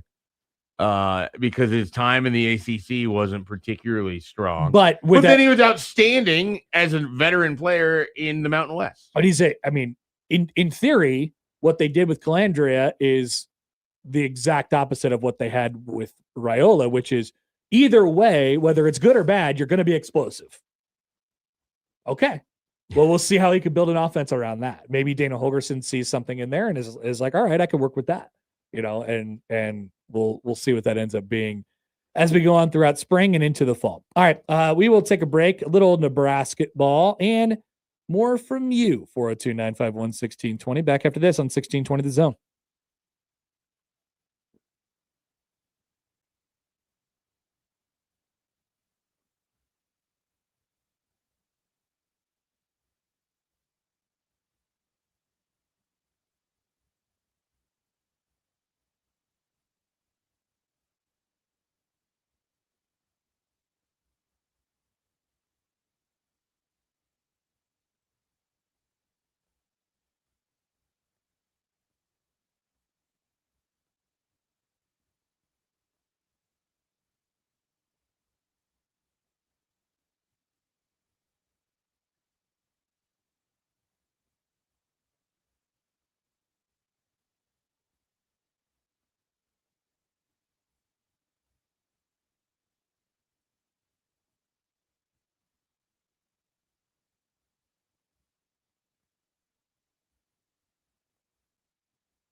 All right, welcome back. Just past 9 o'clock. Michael Brunts will join us in about 15, 20 minutes. Talk about the weekend in baseball, and we could talk about some hoops with him as well. Nebraska basketball over the weekend, 87-64 winners over Penn State.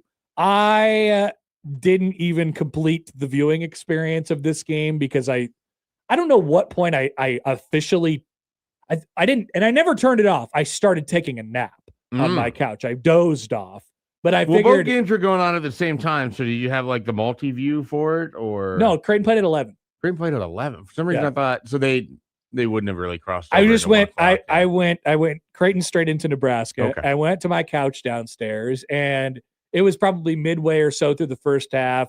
And the next thing I know, I woke up and it was not that anymore. And Nebraska was taking care of business, and it was good. But the thing I did notice when I was awake was that Penn State is horrific. What is wrong with this basketball program? They have never been good, and they show no signs of being good in the future. Wasn't there like best chance at being reasonably good in the tournament the year that they had some COVID like wiped out? They had the guy who looked Micah like Shrewsbury. Hightower from the police academy movies was their like center. Oh yeah, Mike Watkins. I was gonna say Mike Watkins is the name that I had in my head. Me and Brunts laughed a lot about Mike Watkins and how much he looked like a 1980s cop. A lot. Hightower. That's the guy. Yeah, He's Hightower. they had some good. I mean, not to say that they haven't been good recently. They won 26 games in 2018. Tony Carr and Lamar Stevens and them boys. Mhm. They were getting after it. But it's been like a long time since then, and they lost. Pat Chambers got fired. Pat Chambers got fired or left. I'm pretty sure he got fired. I think They there was replaced him some with Shrewsbury. Right? there was some other stuff going on there Yeah. as well. So they had like an interim for a period of time, and then it was Micah Shrewsbury who left for the Notre Dame job, which is also a pit of a job, I think. And now ended up with Mike Rhodes, who was at VCU. And it has not been good. They looked horrific. Like they didn't know what they were doing at all on Saturday. Sorry. Their entire sort of defensive strategy initially was they were going to play this zone, and then Nebraska shot them out of the zone, and then they're in man. And it just, I don't know. They seem disinterested in rebounding in a way like, they seem disinterested in making any coherent basketball plays. Seriously, they were just like running and jumping around. I didn't know what they were doing. It was very much like we've got a road trip game. We're going to go play this game. At no point are we threatening to win this game. We're going to go home after. And they had been good at times. They pushed a couple teams this year. And I mean, they had Michigan on the ropes. Yeah, they had Michigan on the ropes. They beat Minnesota and Washington. Yep. But other than that, I mean, that is a very, very rough, especially defensive basketball team. Do you remember Eli Rice? I do remember Eli Rice. He is on that Penn State team. He got on the. I remember him. He got on the court, and I was like, "Huh." There he is. There was a lot of hope for this guy as a 3-point shooter at Nebraska. So that's another member of 2 years ago. Yep. Well, a former Nebraska ball player who's now come back to the state and played basketball this year to pair him along with Janowski over at St. Thomas. Mm-hmm. So anyway, just wanted to say that they stunk. Good for Nebraska to get back on the path. Mostly getting no resistance from Penn State on Saturday, but it doesn't really matter. It gets you feeling better, and you avoid any sort of embarrassment by losing to a team like that. I would argue, though, that the bigger news for Nebraska ball happened not in their game on Saturday. Looking around, people are very, very curious about where Nebraska is going to end up for the tournament. Obviously, what seed they're going to be. We root for these types of things when eligible to. So here's what happened. Now, this is probably inconsequential, but Houston lost to Arizona. Once again, Houston, Arizona, sort of in the same ballpark. One of them losing to the other doesn't really do anything for the teams around them. Iowa State lost to BYU. That means something. But it probably doesn't hurt them that much because Iowa State probably still viewed above Nebraska. The win against Houston probably more valuable than the loss against BYU. Right, and especially considering it was on the road against a good top 25 team. Kansas lost at home to Cincinnati. Off the bubble. the bubble? Kick them out of the tournament? They're gone. Mike Schaefer's kicking Kansas out of the tournament. UCLA beat Illinois on a Donovan Dent full court drive Did you also see Mick Cronin's apology for being embarrassing over the weekend? I saw you apologize to the player that he had ejected. Yes. I think that Because was the I have to do a only better thing that job. he apologized for. I think it was something along the lines of, I have to do a better job of not embarrassing myself, which I agree. We are in full agreement there, McCrory. You were an embarrassment. How much of that game did you watch? The Illinois UCLA? I just had the second half. Almost none. So it started, Illinois was up by like 19 points. It was early in that game. And so I wrote it off and then was receiving text about like, hey, UCLA's making this comeback. Watch out. And so then in your basketball sickos group chat, hey, basically it's turned into a real sickos group chat. Like everyone's got eyes on something and they're letting everyone know if it's close and late. And so then I wander back in and I get in time for like overtime. Like I missed the end of regulation because we're watching something else. And I get in for overtime. I'm still not entirely sure what that defensive effort was from Illinois on last. I don't know either. I mean, it was just a straight line drive. Shot block. It's like, did the guy think that they had run out of time, or he was so worried about any contact? He was probably concerned that he was going to get called for a foul. I think that was the thing. Yeah. But he was coming down the hill hard. Nobody tried to front. He looked fast. It was Yeah. like he came out of a cannon. Yeah. And so that was just remarkable. Illinois, I know you're out on them. I don't know what to do with them. I really don't. I don't know. The out seems maybe a you little don't think strong. that they're a real threat to like. I don't think they're gonna. I don't think they're gonna. You've been saying maybe second round exit.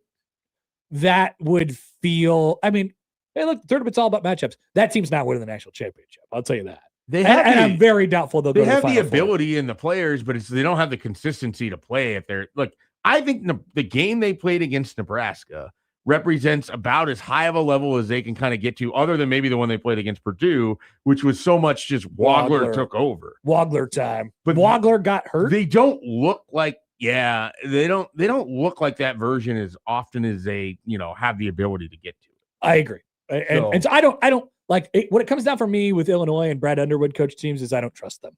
I don't think you have a reason. I have no reason to. So why would I trust them? So there was that. And then, Texas Tech, JT Toppin's out for the rest of the year, which is, limits their upside. A sad deal, but limits their upside. And they're sort of in Nebraska's neighborhood. There, as we said earlier, there may be some renewed life for Mike Schaefer's hotel reservation in Oklahoma City. We want to go to Bricktown. I want to. What is your cancellation policies on both of those? I think it's like the 17th or 18th in March. So you're doing things fine. Announced, so I can just do it that same night on the Selection Sunday. This isn't Nebraska specific, but I think the big winner in all of this is Florida because they don't play any of the good teams, the really good teams, and they're going to stack a bunch of wins. They'll end up being a 2 seed because of it. Did you see that? But they're going to be when it comes out later today, they're going to be in the top 10, and they won't have a single win over a team that's better than 20th. Well, that's the other thing, and the SEC is, in my opinion, and I think in this show's opinion, clearly not as good as it was last year. No. But did you see? And I'll pull it up now. Not that this is everything, but let's reference Lenardi real quick. He had the SEC as the bid leader. Yeah. Meaning the most teams in any one conference are going to be from the SEC. Kind of doing that a lot this year. It's not a good conference. Well, relative to the Big 12 and the Big 10, it's certainly not. No. But it rewards a bunch of these middling teams beating each other. That's what it is. There are a bunch of 8 and 9 seed type teams that just sort of go 1-1 against each other all the way through. And there has to be one team at the top, and that team has been Florida. And there was a period of time where Vanderbilt was the class of the SEC, and I don't even that's not even a top 25 team to me. Yeah, I mean they're certainly faltering right now. I don't know if it's not a top 25 team, but it's not good. Many teams, I don't trust them. That's for sure. They're probably 4th best in their own conference at this point. I would take Florida, Arkansas, Alabama over them for sure. We could get into the conversation about Tennessee and Kentucky at that point too. A&M's pretty good too. Yeah, A&M's one of those teams that I don't think you really want. Nebraska fans all nodding and shaking their head. I don't want to see them in the tournament. They're the type of team that you don't really want in a 1-game scenario because their athletic upside is usually what it is. But watch out! Buckyball is going crazy right now. Basketball just kind of can get away from them a little bit too. Yeah, the whole basketball part of it. Like if it was running and jumping, they're really scary. Yeah, so I don't necessarily understand how that came. I mean, there are some really, really high pace, dynamic offenses in that conference. There's no doubt about it. Alabama's coming on pretty strong right now. They had a great win. We didn't even talk about that game. That game against Arkansas was a delight to watch. But I don't understand how you could look at that and be like, oh yes, that's the best conference. But that's a separate discussion. I think it was a good weekend for Nebraska in as far as sort of just what happens around them as it pertains to the NCAA tournament. And in the game specifically, just like a little in-game commentary, I thought it was important that Frager had a nice game to kind of get back on track. I know it's Penn State. And it's the same thing when they play Maryland. You're not going to give them a ton of credit for whatever they're doing. Sanford set the single game record, I think, for 3-pointers. He did. My son really loved when Sanford would hit threes because the crowd made them all. The crowd, well, he did not make them all. He made almost all of them the first half. He made there was a stretch in the second half where I think he missed his next 4 that he took, 4 or 5. So by the way, he tied the single game record. Oh, I thought he said it. My bad. If he would have made right, I believe that's. I thought 8 was a. I'm sorry, I hate getting this stuff wrong. Because then we get stuck like this, and then here we are. 7 was the record, and 8 is the new record. But I don't know who else would have had 8. I didn't get any notes here from. I'm probably wrong on this. Don't go with me. Anyway, sorry. Keep going because this is what happens. We get stuck on this. That's all right. Sanford, had a great game again. Continue to sort of wonder what version of Rink Master you're going to get at any point. The big other news to come out of this: Jamarcus Lawrence left with about 7 minutes left in the game. Yeah, it didn't seem over. He went to I don't think anyone. This isn't Frager part 2. Like I don't think there's a huge concern here. The other thing is, you can probably have him miss the Maryland game, not miss a beat, and then have him back hopefully at full strength for USC in a week's time. Sanford set the record. You are correct, Schaefer. Yeah, that's what I thought. I thought I saw the tweet on that. I thought they announced it as it happened too.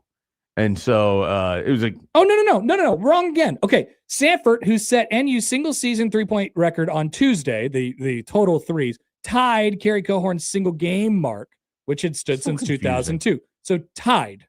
I was very confused. I know ball. I remember. There was a word set in one of the tweets, but I'm sure it was about the single season. The way it's written is mildly confusing, but anyway. Point being, Sanford made 8 3-pointers. He made 8 of them. That is a factual part in there. And completely, dismantled Penn State before. It was my son's first time going to a basketball game. He loved every aspect of it. The guy who sits next to me had bet the over and was very, very into the finish of the game.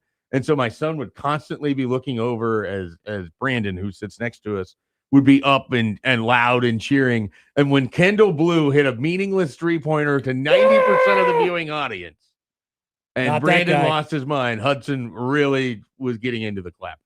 So Mast over the last, several games here, I think it's important to sort of get him off of his feet as much as you can. As I've always said, you're going to have to ride these guys. 28 minutes against Penn State, 32 against Iowa, 26 against Northwestern, 34 against Purdue. Those are the games you're going to need him for. So you've been able to, and then back to the, the sickness area. Sure. He's, below 20. So, they got some Leo Curtis rolling. I'm excited about, these are words that could come back to haunt me. I'm excited. I want them to keep him around. You're excited about future Nebraska ball players? I'm excited about Leo Curtis in the future as to how that could potentially develop. I think there's some real skills there that are going to be useful. I thought Jared Garcia went and attacked the offensive glass. He's too much of a turnover machine and a liability defensively to get super meaningful minutes. He likes shooting too much. But I mean, there's going to be a time where you might need him because of fouls or injury or whatever else. So you gotta be able to count on these guys in a 2 to 3 minute situation. Right. You have to make sure you don't tank for those 3 minutes. Right. He and Berke, who didn't play on Berke was sick Saturday because he was sick. The black lung. He didn't. Both of those two, you could tell that they sort of think the same way from the sense of, I really, really, really want to shoot this ball right now, but I know everyone doesn't want me to, so I guess I won't. But I could make it. There's like a 22% chance I make it. That might be high. It's literally 23 for Bear K from 3 and 18 for Jared Garcia. Yeah, so you average them, you're right at the 1 out of 5, which Sure. still feels high. Those two combined have shot 77 3-pointers this year. I believe it. Stop it. I think I've seen all of them. They have to stop. They all came in the Purdue game. They are 16 for 77. Oh, my God. Please stop. Stop this madness immediately. All right, we'll be back with Michael Bruntz next on 1620 The Zone.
Broncos country, let's ride.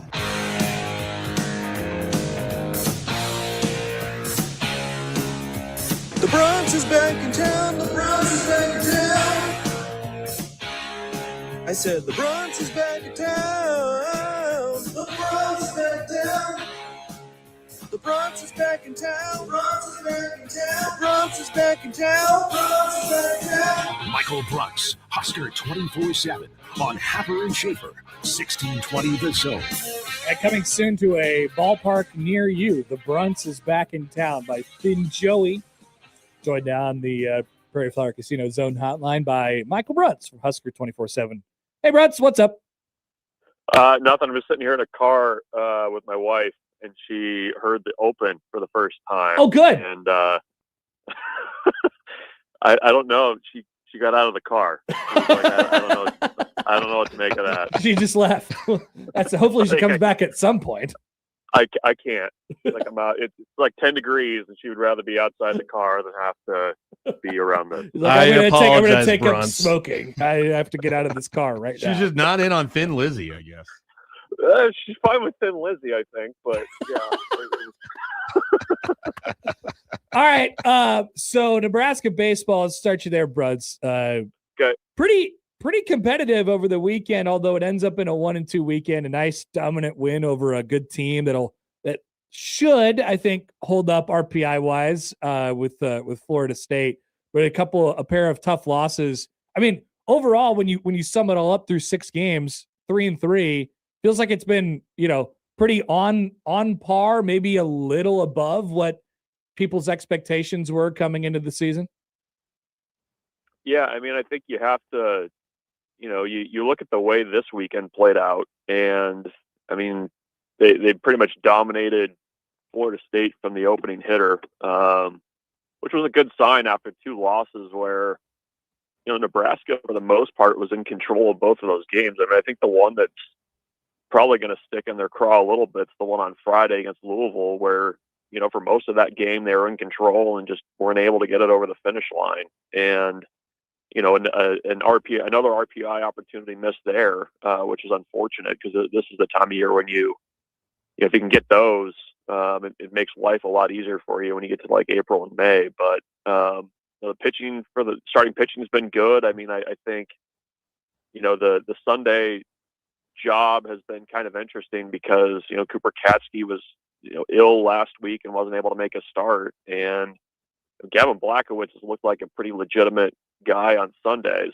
And it's been a while since Nebraska's had somebody that they can just kind of slide in for that kind of, the Sunday, kind of Tuesday role are pretty similar. And Blackowitz and Katsky, whoever ends up starting Sunday and whoever gets Tuesdays, I mean, that's looked better, I think, than I can remember it in quite a while. So, I think overall you feel pretty good about things, and for the most part, the bats have been there all season so far, so that's a good sign. So with kind of the starting pitching setup, they have to feel pretty good about what they've seen so far through I guess it'd be their first 4 guys, even though Katsky was just kind of throwing the 2 innings on the 8th and 9th against Florida State. I mean, is this better than what you could have imagined to start for a team that really hasn't had to face a lot of live hitting and everything else in these 2 settings here over the last 2 weeks? Yeah, no, I think well, I mean, the conversation I feel like so much is about Carson Yassa, and you figured that Ty Horn was going to kind of be that guy on Friday nights that was going to be able to get you into games and keep you competitive, and he's been that for the first 2 weekends. And then you get the Yassa on Saturdays, and I mean, you guys know what kind of his career has been to this point. I mean, it was his redshirt year, they couldn't even count on him to face live hitters, and coming into this season, it was like, okay, it started to look a little bit better during the fall. He had a great summer on the Cape last year, and through two games, I mean, he's looked really dominant. And I think the thing that was a little bit tough on Kansas State in the Kansas State game, I think he was left in there maybe a batter or two too long, and that kind of allowed K-State to pull in front. But having Horn, who you've kind of been able to count on Fridays, having a very good version of Yassa, which is like a very draftable version of Yassa on Saturdays, and then whatever you can get out of Katsky and Blackowitz on Sunday, that's pretty darn good. They still do have to figure out the bullpen stuff. I think that's been not a surprise, but you just got to figure out who your high leverage guys are. And, I think they have some idea with some of the younger guys. They've looked pretty good at times, but, getting those things kind of dialed in, I think is really important because they do have a lot of options that they can go to. I mean, Tucker Timmerman didn't even pitch this weekend. Still haven't seen Jalen Worthley. Kind of getting that order set of like, okay, this is our first guy out of the bullpen on Fridays. This is how we're setting up later in the weekend. I mean, those questions I think still need to be answered, and it's important to get that dialed in, especially with you're only 2 weeks away or less than 2 weeks away from having to cover midweek games too, which Yep. kind of changes that conversation. D1 Baseball came out with their brand new poll this morning. Nebraska's opponent this weekend comes in at number 7. This is a challenging, stretch here. Obviously, Nebraska's had some really good opportunities early in the season, coming off of a nice confidence boosting win against a good team yesterday. When's the last time, off the top of my head, I can't think of anything, Nebraska's gone to just an SEC location to play a 3-game weekend series against a team of this kind? I mean, this is a potential Omaha team that they're going to see in Auburn. Yeah, it's a huge opportunity for Nebraska. And I was trying to think the other day, I probably should have looked this up, but a more dialed in person would have. But the last time they went and did just like a traditional 3-game series like this and an SEC opponent, like it's been a while that I can remember. They've gone to they went to play the Raging Cajuns last year in a 3-gamer. Baylor a few years ago. Yeah, like the South Alabama is like they did a trip down there, but definitely not a top 10 team on the road like this. So, you're going to need to really be pretty dialed in. Again, the bullpen stuff's going to be, even more important because you're playing a true road series in a pretty wild atmosphere. So, big opportunity and a good opportunity to really kind of get some momentum going into the first stretch of games at home coming up, because conference play is not that far off. You've got the midweek starting once they get back from Auburn. So, I do think it's a confident bunch right now, though. I do think, coming back 1-2 from that, the weekend, I do feel like they're probably like, we should have been at least 2-1 in that tournament. Do you you mentioned that they're confident. I mean, it's never easy to just assess whether the hitting is going to hold throughout the next couple of months, but do you think of the group to kind of Will Bolt has put together that they represent maybe the most balanced 1 through 9 in terms of hitting as they get deeper into the season, that, if you have a guy or two that isn't hitting, you're still going to have people at the bottom of the order that can pick it up and start it up for the top again? Yeah, I do. I mean, I think, coming into the season, they wanted to be better 1 through 9, and, through 7 games, I think they have been. I mean, even, with Nunez kind of scuffling to start the season in center, they, took him out, put Mac Moyer in, and, he really kind of set the tone yesterday with, battling back from a 1-2 count, working a walk in the first inning, and they were kind of off and running. And, he's been a nice, depth piece that they can throw in there. Catcher, Jeter Worthley's been fine, but, Mike and Miller's backed him up well, to where you're not losing a ton if you have to put him in there.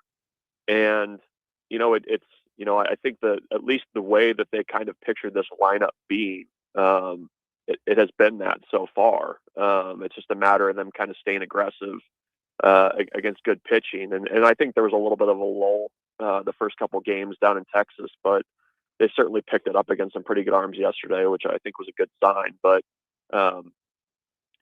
the idea was, if you can, just go out and get some crooked numbers and innings, it makes those midweek games a little less fraught with danger, where you have to play so, in the past, I've had to play so perfectly.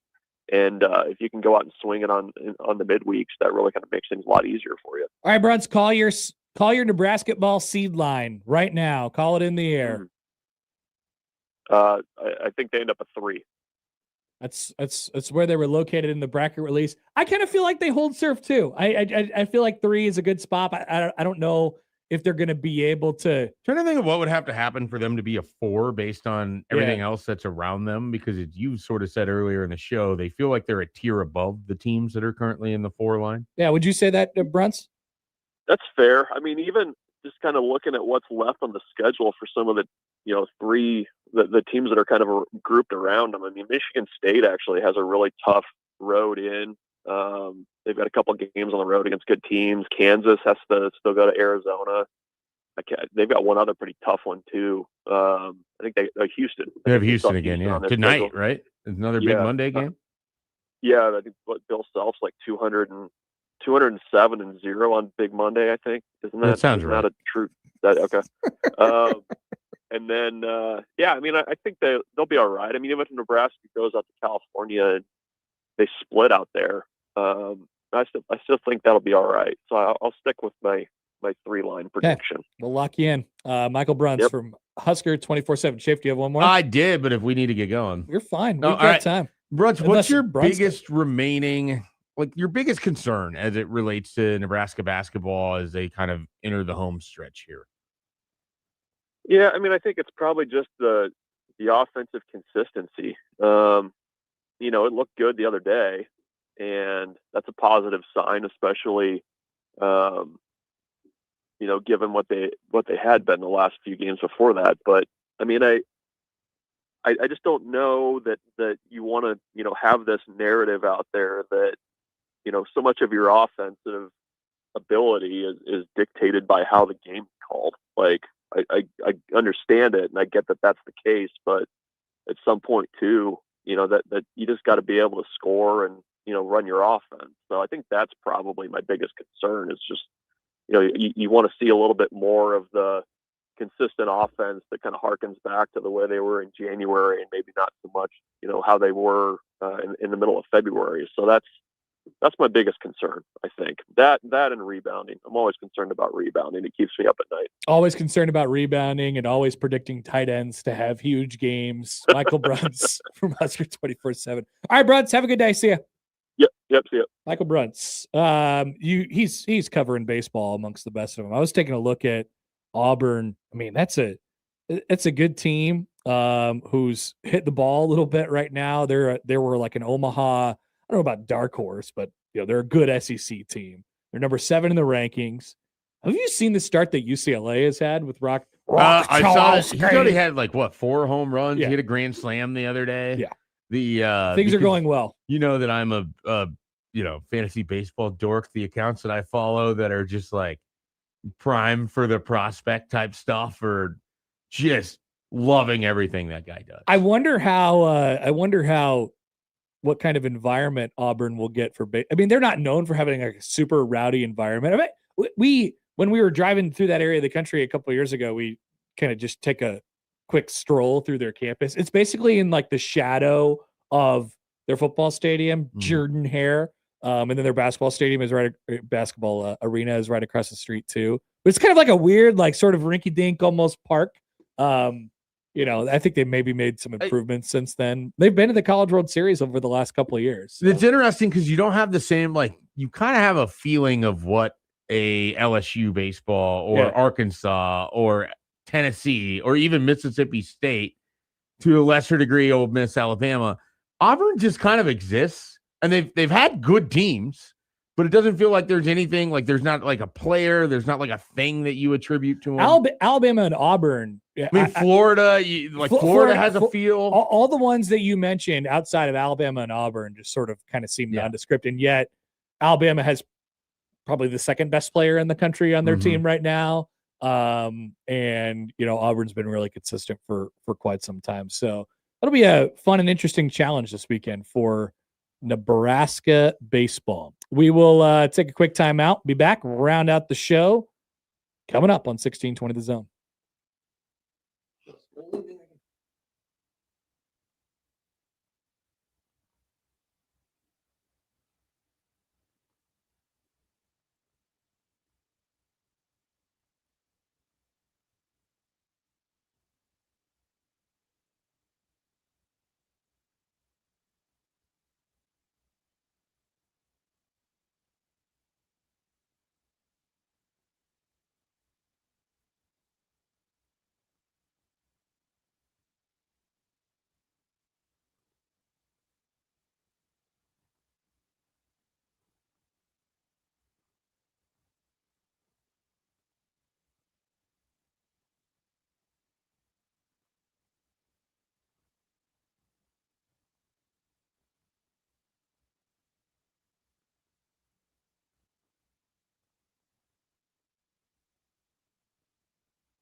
Wow, Jimmy writes in on YouTube, Nebraska baseball going to beat down Florida State and then lose every Tuesday game? Sad.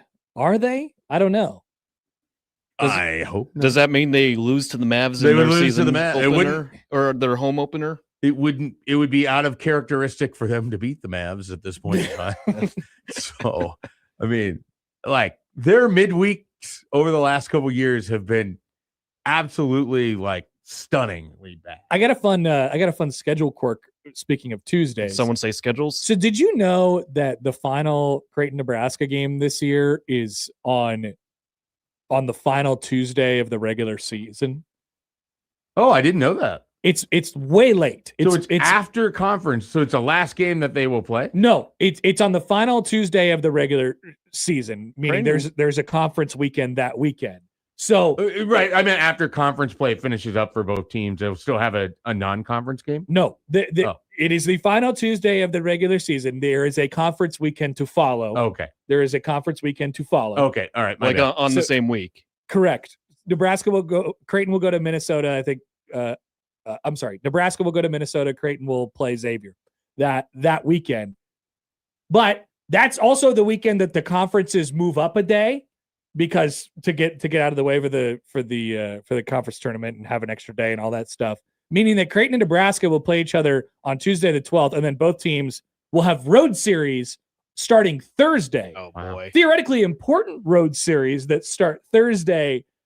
If you want to see, I think Creighton's going to do fireworks and all that stuff at the Chuck Box. I mean, I don't know what you're going to see in terms of quality baseball that night, but this will be the least cared about Creighton Nebraska game possibly that has ever happened. I would anticipate Tuesday, a lot May 12th. of guys are going to make their last appearance in the season pitching in that game. I would think so. Or in some cases, it might be their first appearance. Possibly. It'd be kind of fun.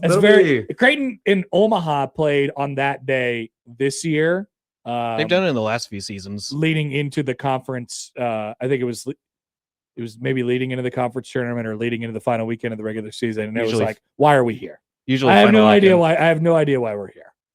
No idea what we're doing. But this is a rivalry game on the final regular season Tuesday. Speaking of Creighton, just quickly before we get out of here, they got smashed by St. John's on Saturday. But you can't tell me that they didn't have a great road trip. Beating UConn on the road is always fun. But watching them endure that on Saturday was not fun. Kind of hung in there, like grinded it out a little bit in the first half, and then pretty instantly in the second half, turned to dust. So Creighton has 3 regular season games remaining: DePaul, Providence, and Butler. I think there is a chance that they could win all 3 of those games. And now that they're through this, the monster sort of stretch with Villanova, UConn, and St. John's, you could win all those 3 games, feel decent about yourself, and find your way into that 4-5 matchup where, it's likely going to be Seton Hall on the other side of it, and maybe get yourself feeling good before you go into a postseason run. I think Creighton will likely just ignore a lot of what happened on Saturday and think about this road trip as the road trip where they beat UConn on the road, which was one of the more, the most surprising win of the season, certainly for them. Yeah, I guess the only thing that would be sort of if they lost to DePaul and DePaul was able to win 3 out of their last 4, they'd maybe get jumped in that 5 seed line there. Well, if Creighton loses, DePaul jumps the Blue Jays because they're a half game ahead of DePaul at the moment.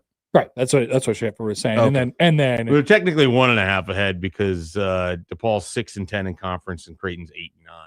So they're still they still got to lost. move. Okay, they lost. Yeah, they didn't finish out on Saturday. So okay. Like that's probably the only, otherwise they do feel like they're very much headed for the collision course with your guy Holloway and that 4-5 matchup. Well, you just get a bunch of dudes and throw rocks at each other. That'll be a more fun basketball game. Also, one more thing on that game on Saturday. Shout out to St. John's Madison Square Garden Frankenstein Court. Oh, did you see this? No, I didn't. Oh my God, I was listened so to funny. Bishop on the call.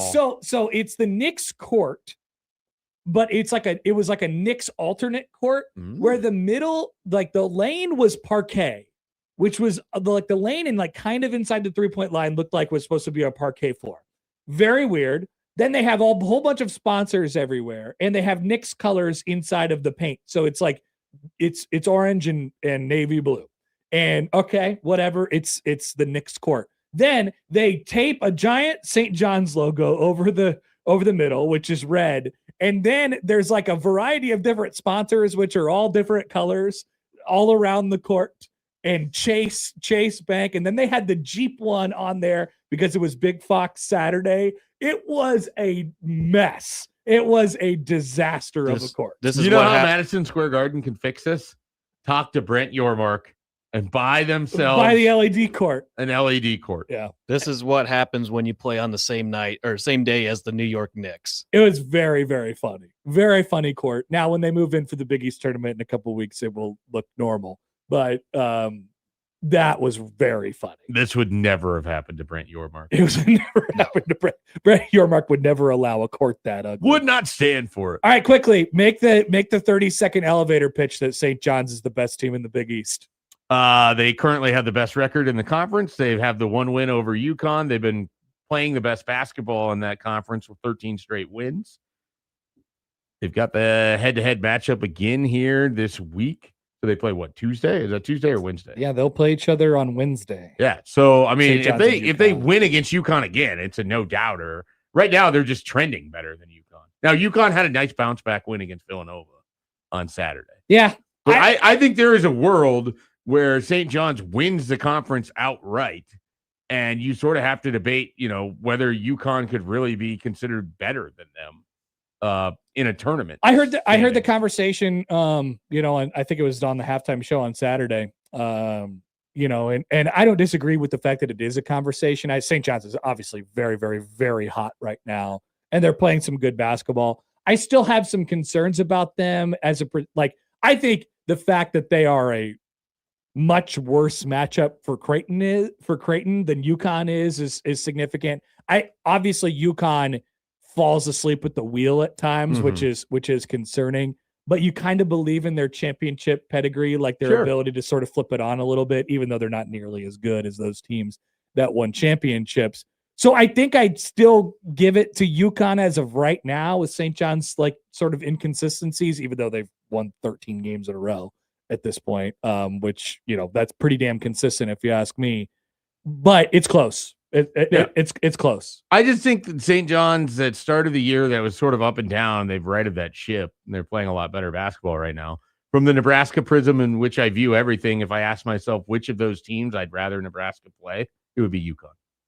Interesting. Yeah, I don't know if that's the right choice. I don't know if there is a right. I don't think that'd be the right choice for Nebraska. Both of those are very good basketball teams. Yeah. So you're going to have to play a good team either way. One of them seems more susceptible to sort of just disappearing for stretches. And that feels like UConn right now, when you would have said that was St. John's earlier in the year. Yeah. I mean, some of it with St. John's would depend on how the game is officiated. I think St. John's is a worse matchup for Nebraska than I'm sorry. You think UConn's the worst matchup? I think St. John's is a worse matchup. I think UConn by a nose. Close though for you. It is probably close. God, now that I think about it, you might be right. Thank you. And I tried to bring this up last week. I'm on top of things in the Big East. Big East Schaefer with you, ladies and gentlemen. Sicko Schaefer. All right, that'll do it for us today. Appreciate you guys listening. As always, if you miss anything, 1620thezone.com is where you can find it. The Crossover is coming up next.